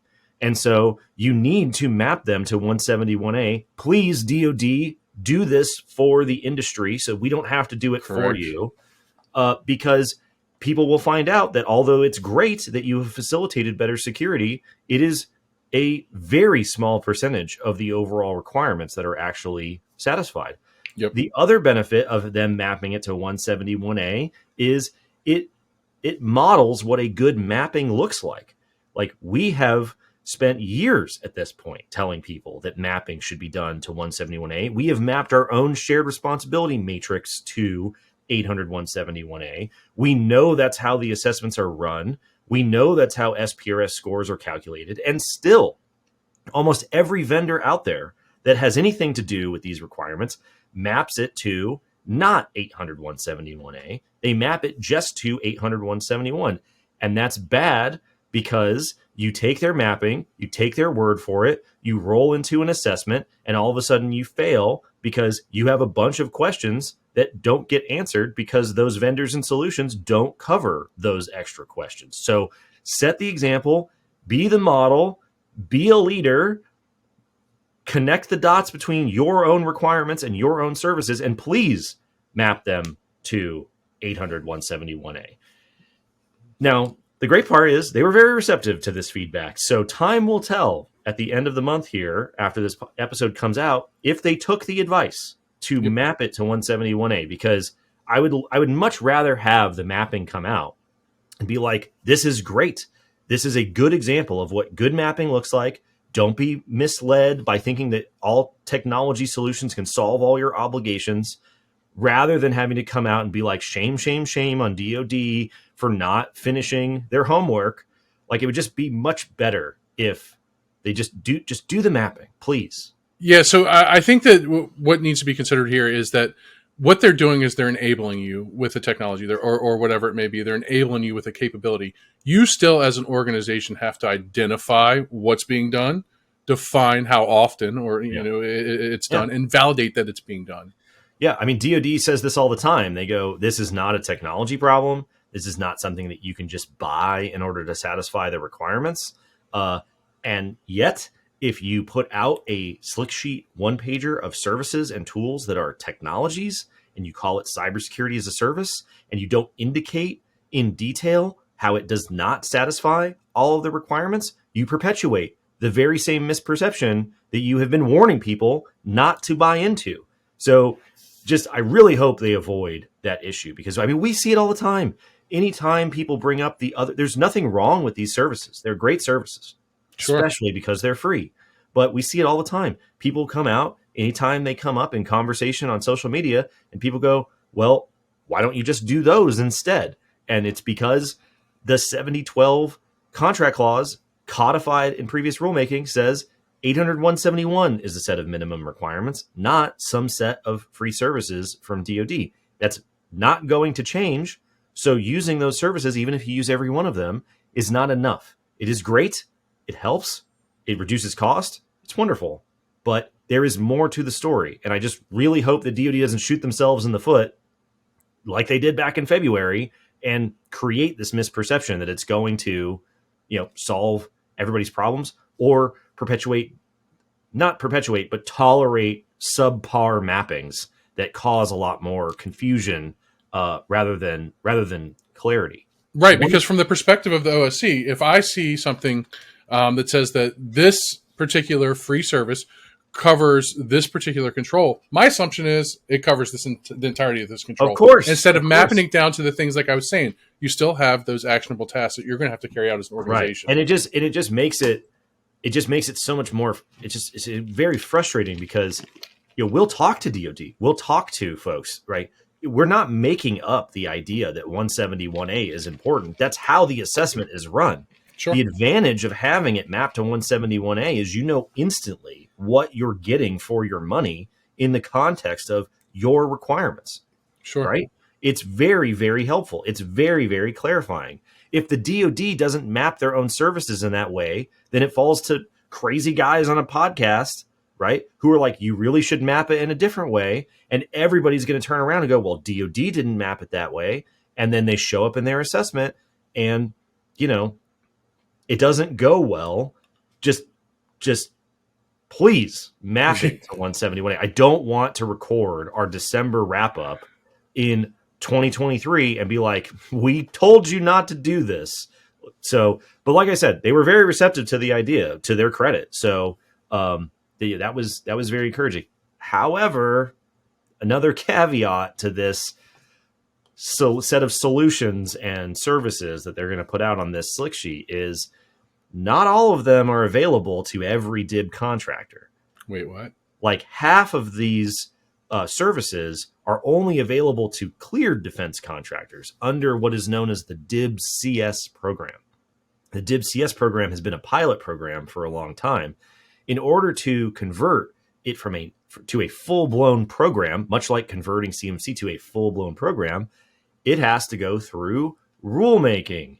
And rulemaking takes a really long time, like 9 to 24 months long time to get all of these services available to non-cleared defense contractors, which is the majority of the DIB, the majority of the people who could benefit from free tools and services that, even though they don't satisfy all their requirements, satisfies a non-zero amount of their requirements. So what could potentially happen here is the DoD takes a list of all the free tools and services. They do a crappy mapping that perpetuates bad perceptions about how much it satisfies people's requirements.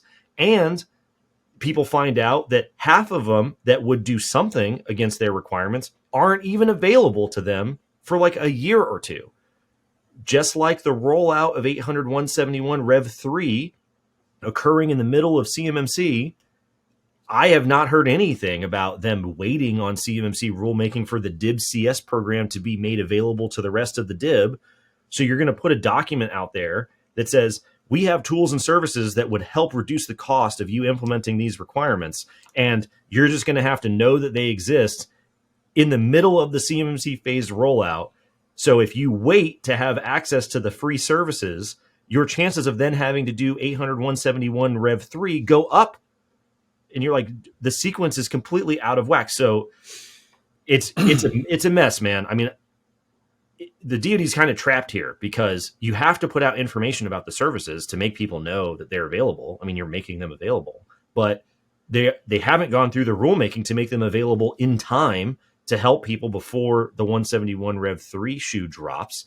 And they haven't mapped them to the requirements in a way that clarifies and illustrates exactly what they're getting. It's crazy.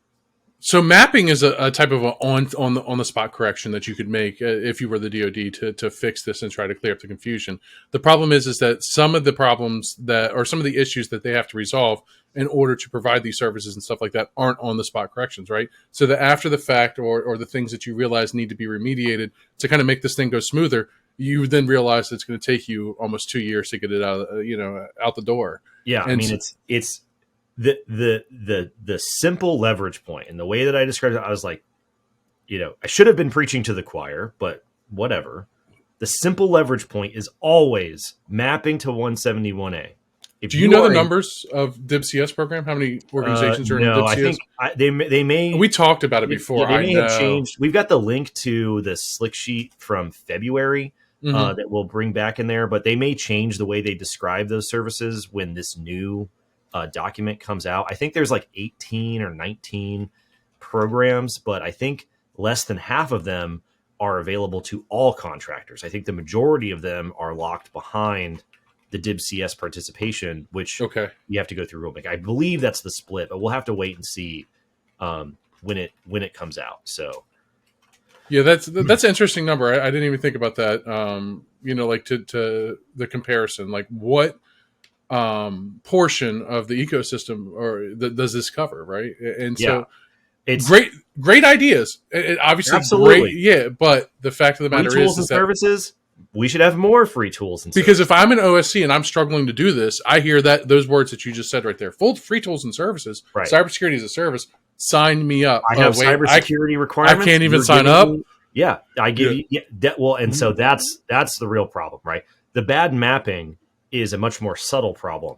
The fact that you're going to say, we have cybersecurity tools and services that somehow map to your requirements, but you get access to less than half of them. Have a nice day. It's like winning a free car and not having a license. You're just like, guys, like you can't not talk about the services, but you got a real optics and timing problem on your hands because the sequence is out of order. And so you're going to just have to take that one on the chin because, we're going to have a CMMC rulemaking happen, and some of the free tools and services that people are begging for, they can't get access to.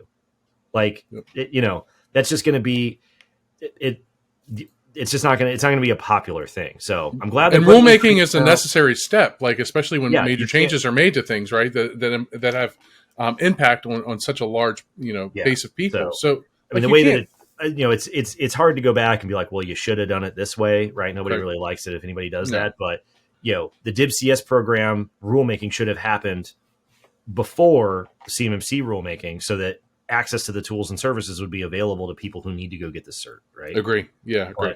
That's just sort of the way it's playing out. Like I said, lots of programs, lots of people in charge of lots of different things.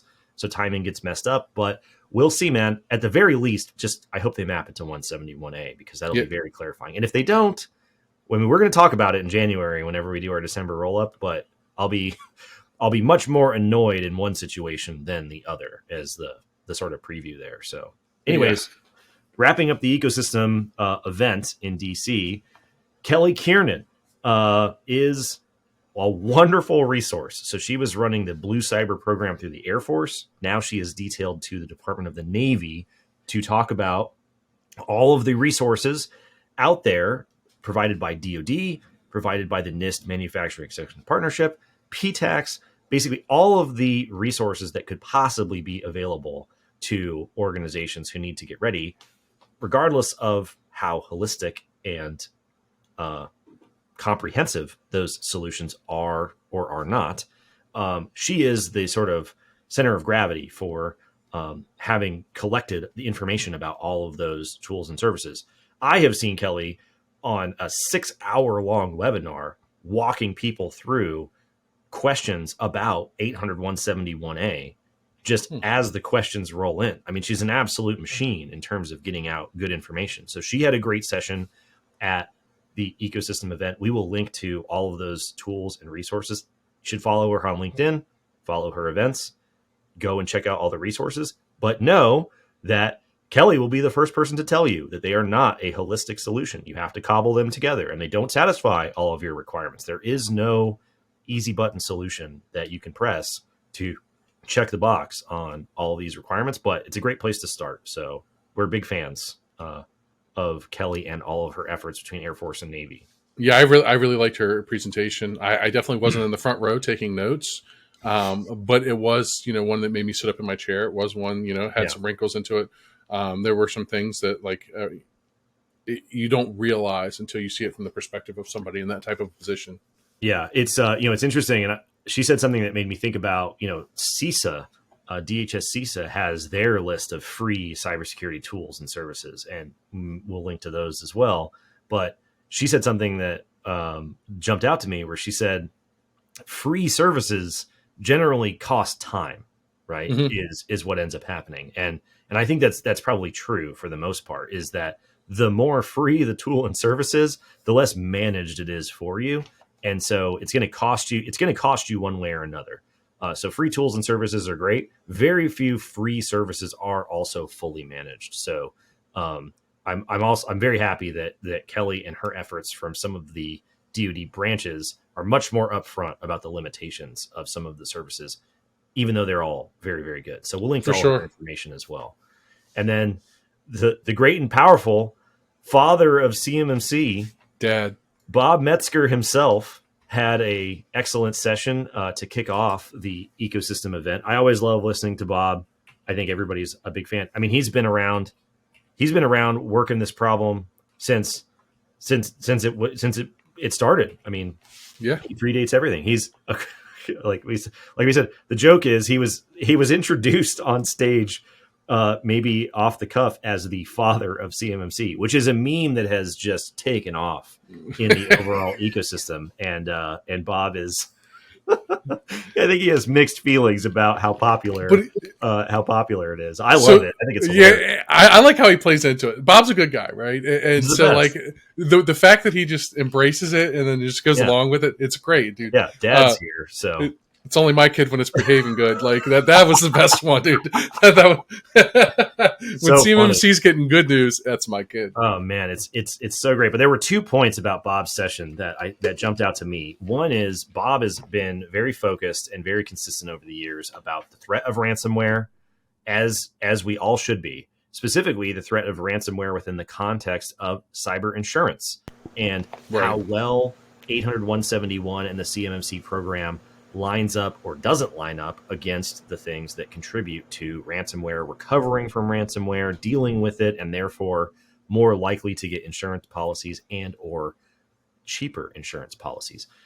We did some analysis several months ago when we did a cyber insurance webinar with Bob for Summit 7, and we did an analysis that compared the requirements in 800-171 to the NIST ransomware profile, which is the subset of categories and subcategories in the NIST cybersecurity framework. So just to clarify, like we said before, all roads lead to 853, including the NIST cybersecurity framework. You can think of the NIST cybersecurity framework as an abstraction of the controls in 853. It is an interface to the universe of controls and control enhancements in 853. Mm-hmm. It takes all of the controls, splits them into high-level activities, categories, subcategories. It makes it much more approachable to understand how the different controls in the overall 853 catalog line up and complement each other. But it is not Sure. a different standard. It is an abstraction of the same controls. So a point I always like to make to people. Anyways, the analysis that we did took the NIST ransomware profile, so the subset of categories and subcategories that correspond to dealing with ransomware across the life cycle of cybersecurity in an environment. And we compared that to the requirements in 800-171. Requirements themselves derived from 853. So you can sort of think of CSF on one end, 53 in the middle, and then 800-171 on the other end, right? Sure. CSF abstracts the entire catalog of 853. 800-171 is a heavily tailored subset of 853.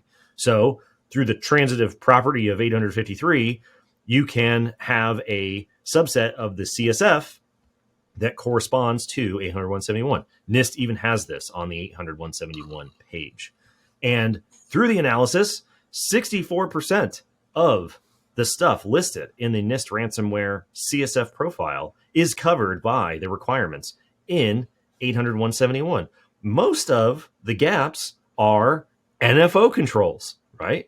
And a lot of the gaps are documented policies and procedures that help with things like getting insurance policies and making sure you have a documented incident response plan and so on and so forth. So the actual level of coverage to the ransomware profile is actually higher than 64%, but at a minimum, more than half of the stuff that NIST recommends that you do for dealing with ransomware is covered with 800-171. I mean, so that delta difference is actually all NFO controls.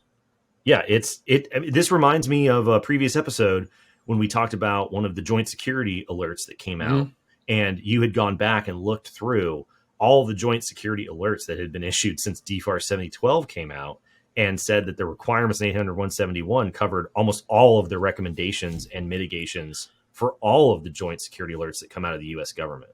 And we're just clarifying here that 64% of what appears in the ransomware, in the NIST ransomware profile, are directly mapped to requirements within NIST 800-171.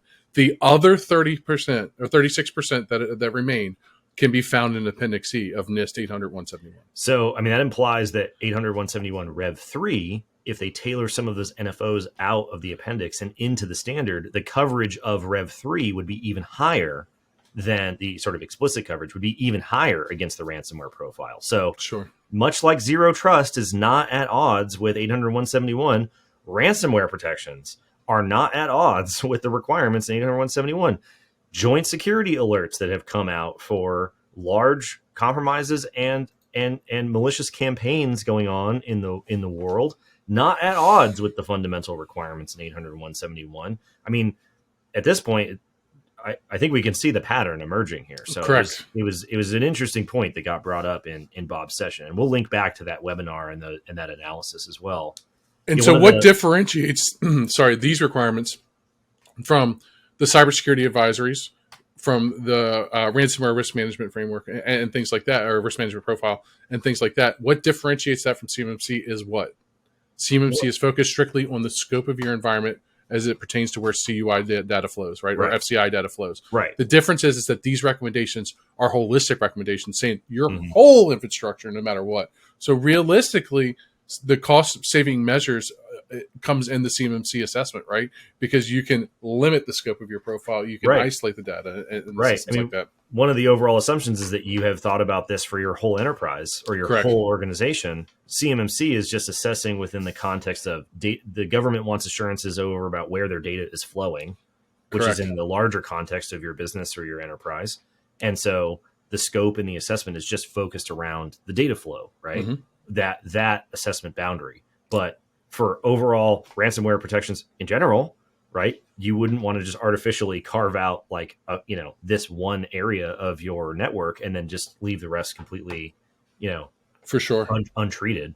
One of the other topics that came up in Bob's session was the concept that 800.171 isn't effective against advanced persistent threats.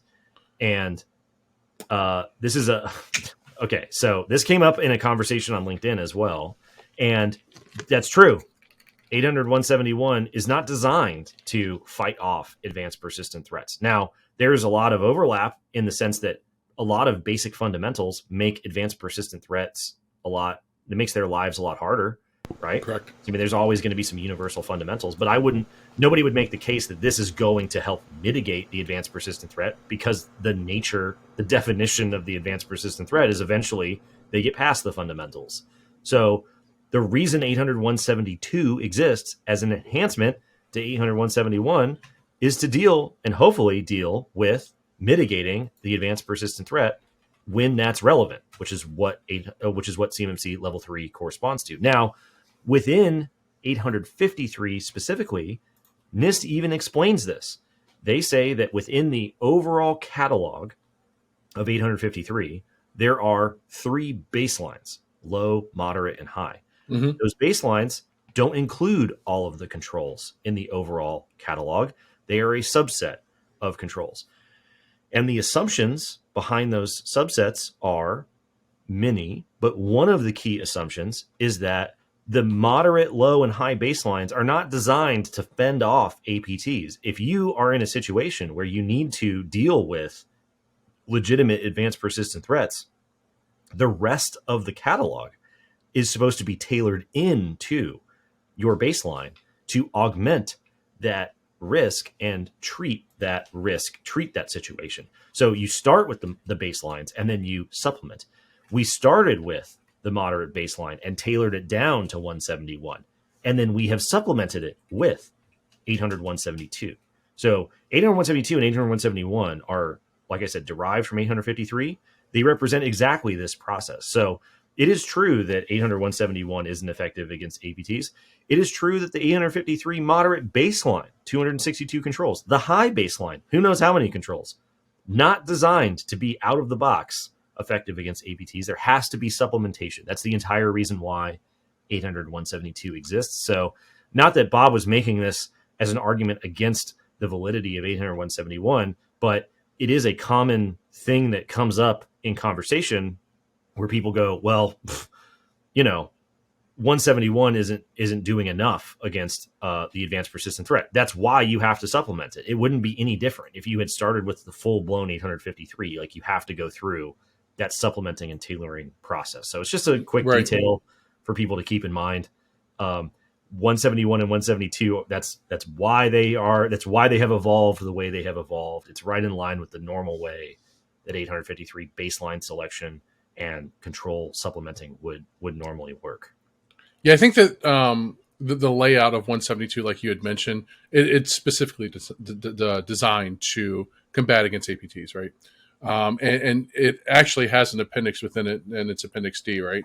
Covers like redirection, deterrence, diversion, deception, preclusion, expungement, preemption, all of that, negation, all these things that you would have to do to kind of combat those. That's the way that the controls are actually in the breakdown. When you map the controls of 172, they are categorized into what they are supposed to do: concealment and misdirection. Yeah, if they're supposed to, we should probably link to the 172 page as well. And it's a whole other world once you get in there, because it's a different threat model that you're trying to treat with a different set of controls, and you're just on a different universe, getting away from just basic assurances over being a data steward of government data. Now you're just in a different. It's a different conversation at that point. But just a quick detail from Bob's talk that we wanted to clarify for folks.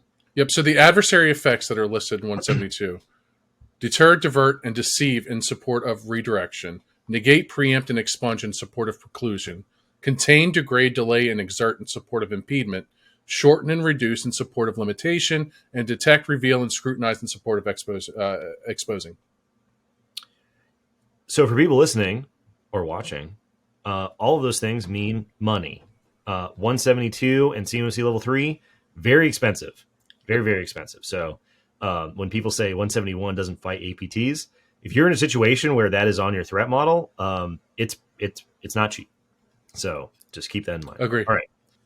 All right. So everybody's favorite day in November, not Thanksgiving, the Wait, the anniversary of Executive Order 13556, originally signed November 4th of 2010 by President Obama, which kicked off the overall federal CUI program that we've come to know and love over the years.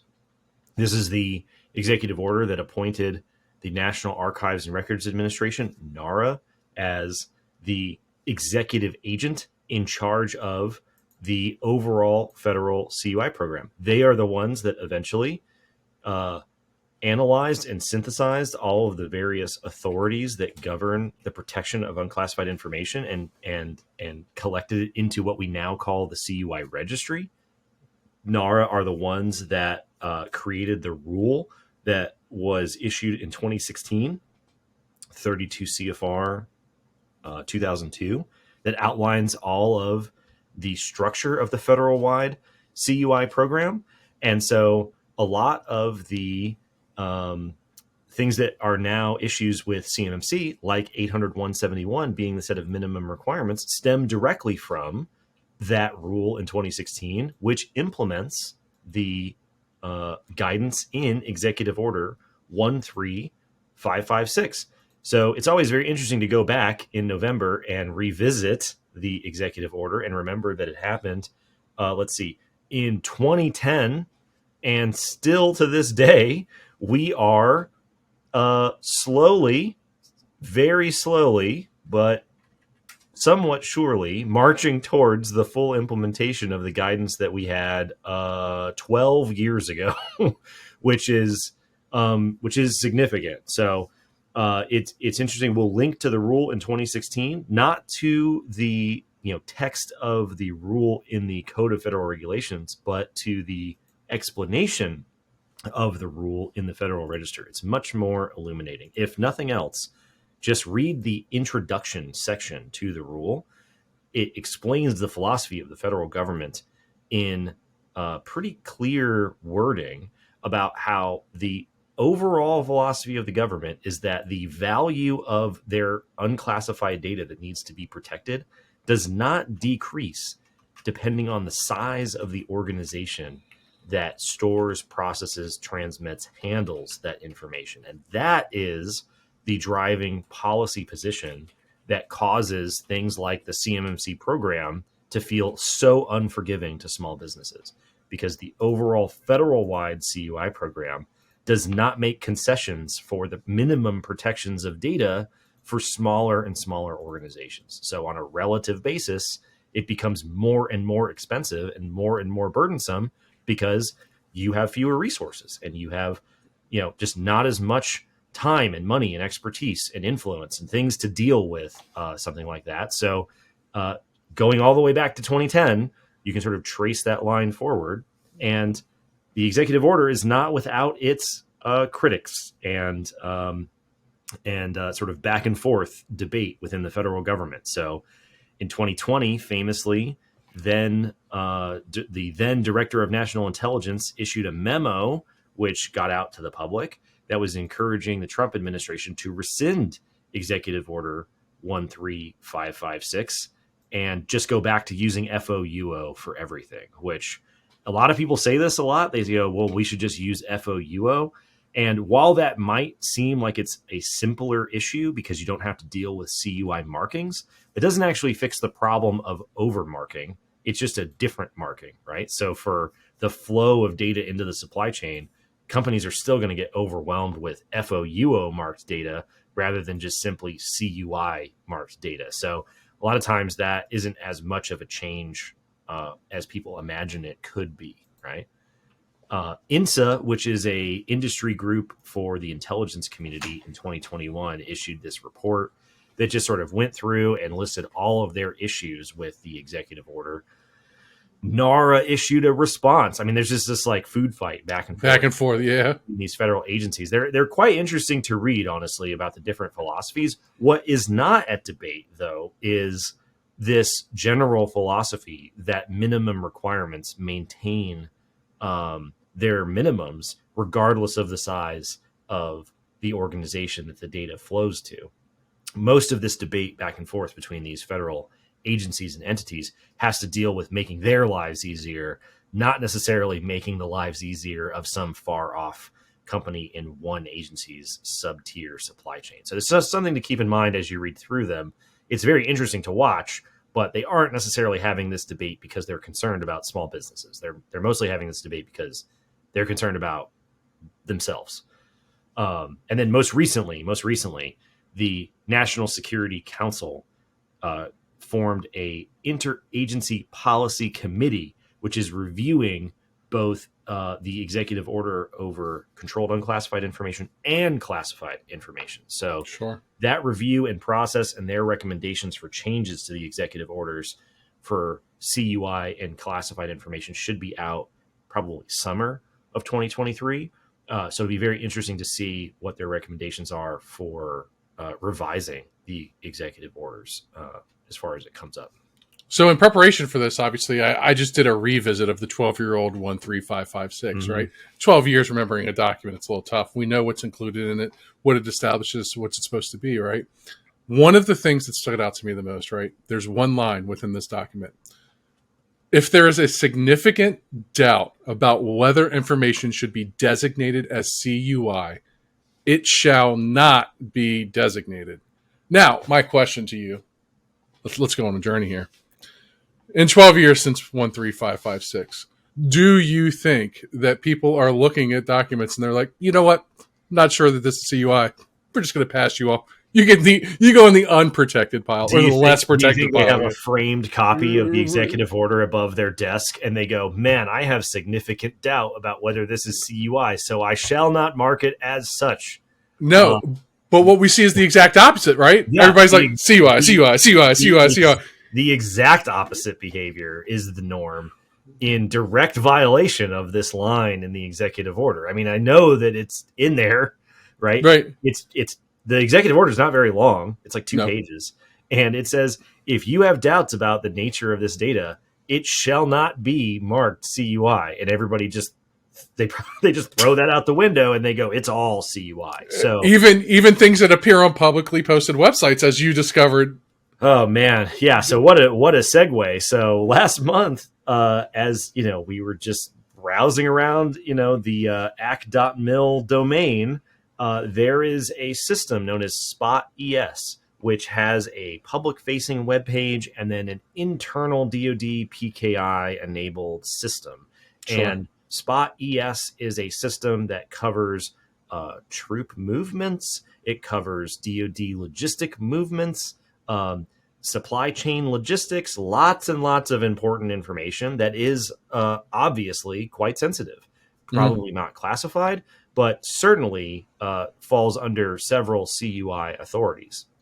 But it's not available on the public internet. You have to have a PKI-enabled account. And you have to be on the other side of NIPRNet, and so on and so forth. However, if you go to the Spot ES webpage on ac.mil and you look at some of the documents that they have posted, like the FAQ document, or how do I make an account document, or the capability overview sheet of what is Spot ES, they are all marked CUI. And not only are they marked CUI, they are specifically marked CTI, a category of CUI that stands for Controlled Technical Information, on the public internet, freely available for anyone to find. And so immediately you seize up and you go, oh my God, there's CTI posted on the internet. And you look through this document, there is no CTI in any of these documents. They are not CUI documents at all.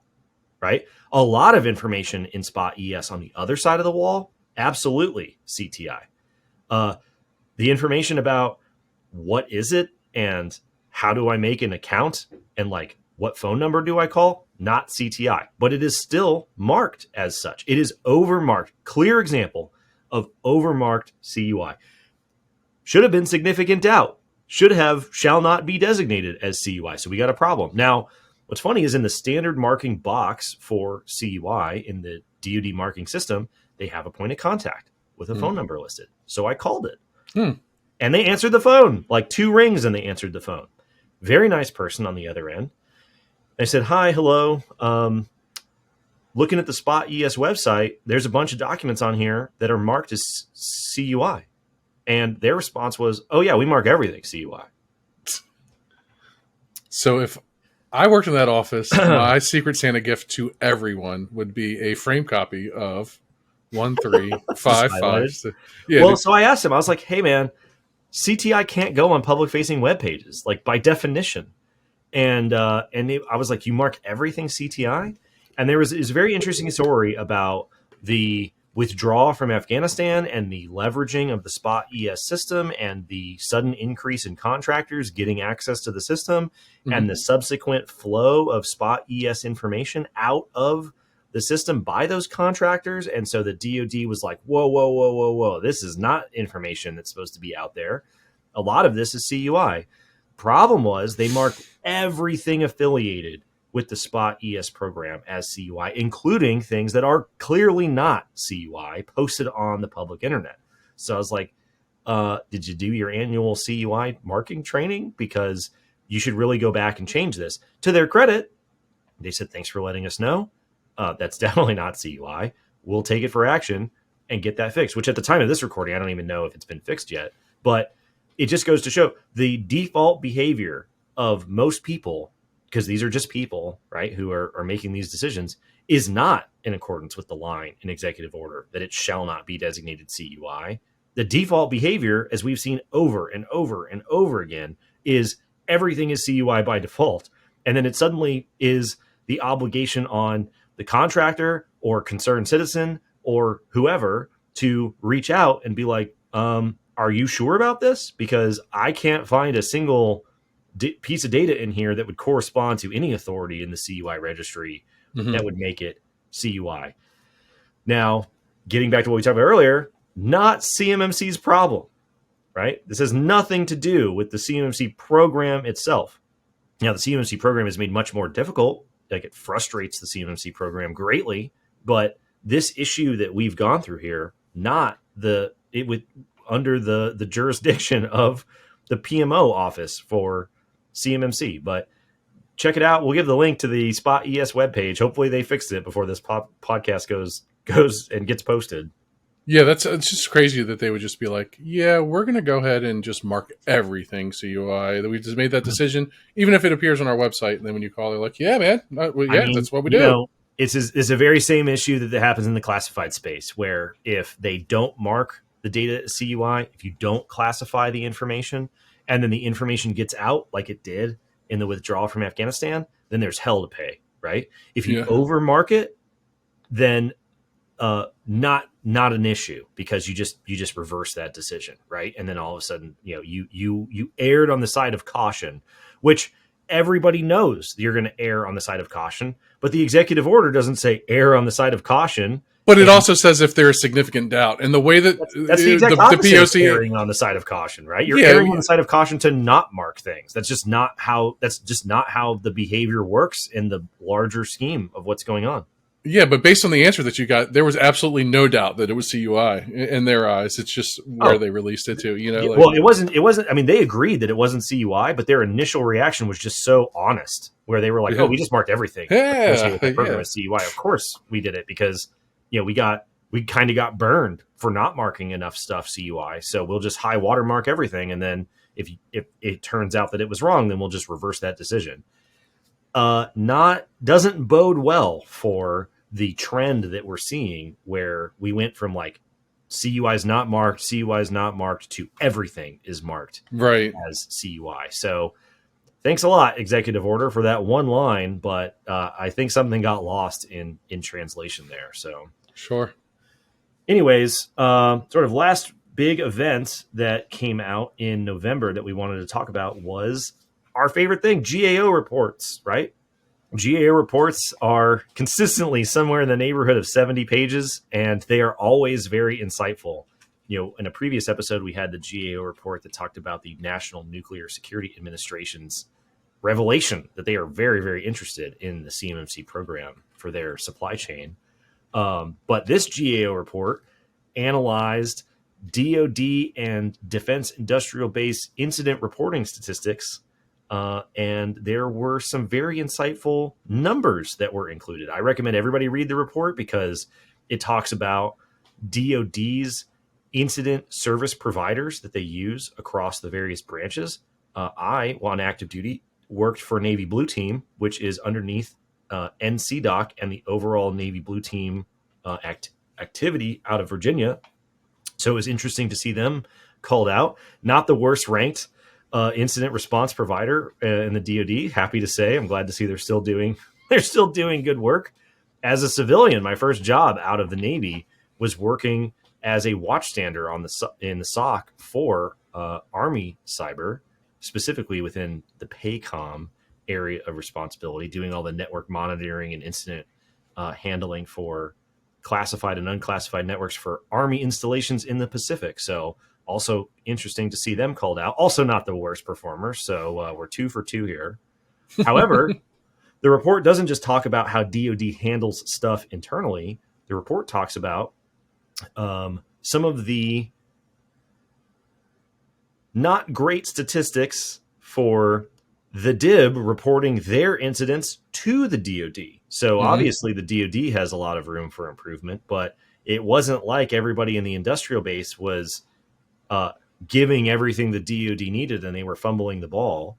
So according to the report, the information submitted by DIB companies to DC3, the Defense Cyber Crime Center, which in the language of DFARS 7012, you are supposed to report cybersecurity incidents relevant to CUI to DC3, right? This is the other part of 7012. One part of 7012 says implement 800.171. The rest of 7012 mostly talks about your incident reporting and incident handling, post-incident access requirements. Sure. That run primarily through DC3. So sure. The information submitted by DIB companies to DC3 was not always comprehensive or timely. They say around 20% of incident reports provided had no response or unclear responses as to whether any DoD program, platform, or system were involved in the incident. They just said something bad happened. We're a DoD contractor. Can't tell you what it was directly related to. Not very operationally useful information. 21% of the reports indicated it was unknown whether there was an impact to covered defense information at all. Not exactly very useful to the folks who need to make a decision about what's going on. 55% of the reports indicated that an incident outcome, a successful compromise or a failed compromise, was unknown. They couldn't actually tell the DoD whether or not the incident was successful or not. They didn't know. They didn't have enough context into what was going on. 51% of reports from calendar year 2015 through calendar year of 2021 were submitted more than 4 days after discovery.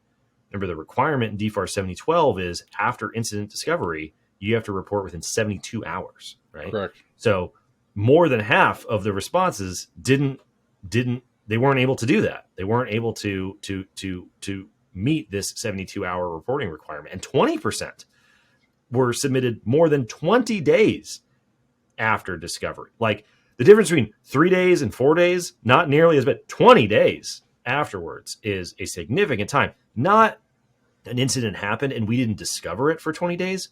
After you discovered that something happened, it took 20 days for 20% of people to report anything to the DoD. And once it was reported to the DoD, no context, can't tell if it's related to CDI, don't know what program it was related to.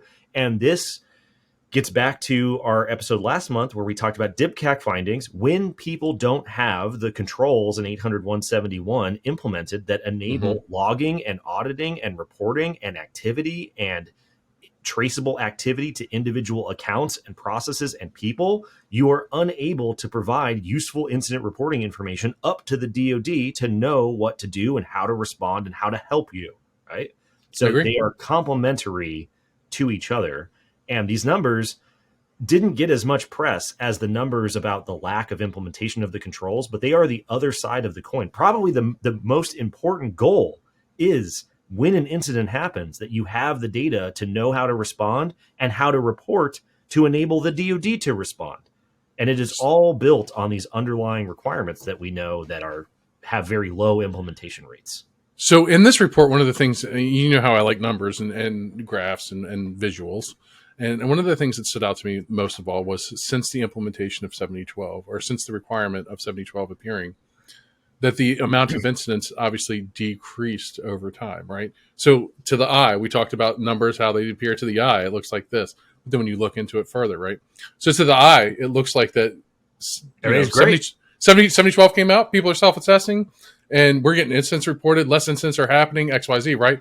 Except if you go directly under the graphic, it says, despite the reduction in the number of incidents due to DoD efforts, weaknesses in reporting these incidents still firmly remain. And that covers every bit of those numbers that you went into. Who knows what's going on? Right, last year, 2021, 948 total incidents reported. In comparison, in 2015, 4,000 almost were reported.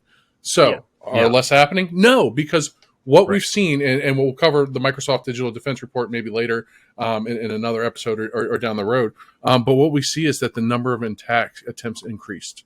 It's somewhere in the ungodly. It's 5,000 a minute. Oh yeah, the numbers in the report of decreasing reporting incidents do not hold up with every report you could read about how activity is increasing. And so as a result, that doesn't mean that the measures in 7012 contributed to a decrease in activity, because we know that the requirements in 7012 haven't been implemented. So it can't be that if the requirements in 7012 were fully implemented and we saw a decrease in reported incidents, then you could make the case that they are contributing to lower levels of activity because security is better. Yep.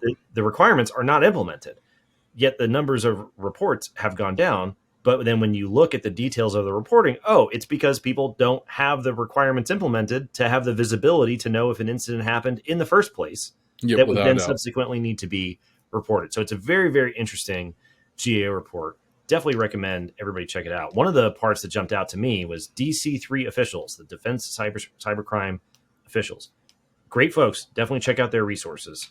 They'll be on that slick sheet that we talked about earlier that DoD is going to put out. DC3 officials said that they do not have the authority to enforce the 3-day reporting deadline. Instead, officials stated that the contracting officer who oversees the individual defense industrial base company contract is responsible for enforcing the requirement. If there is one commonality among the disparate and spread out programs, CMMC, CUI, 7012, incident reporting, it is all roads lead back to the contracting. The KO, yep. I mean, all it roads is lead to the KO. The number of things that correspond to KO responsibility is absolutely crazy. And luckily, coming up March 7th and 8th, CS2 Huntsville, everybody check it out. We will have a former contracting officer who worked for the Navy explain what the world looks like from their perspective. What exactly does it look like when everybody in the world says that the KO is the one who needs to figure out all of these issues? Should be very interesting and insightful for that session. So look for that announcement and that talk abstract. I think everybody will find it very useful. March 7th and 8th, you said, right? I think it's March 7th and 8th. Yeah. I think that's right. So we'll make sure that we have the link. Huntsville, Alabama. Everybody check it out. Rocket City, USA.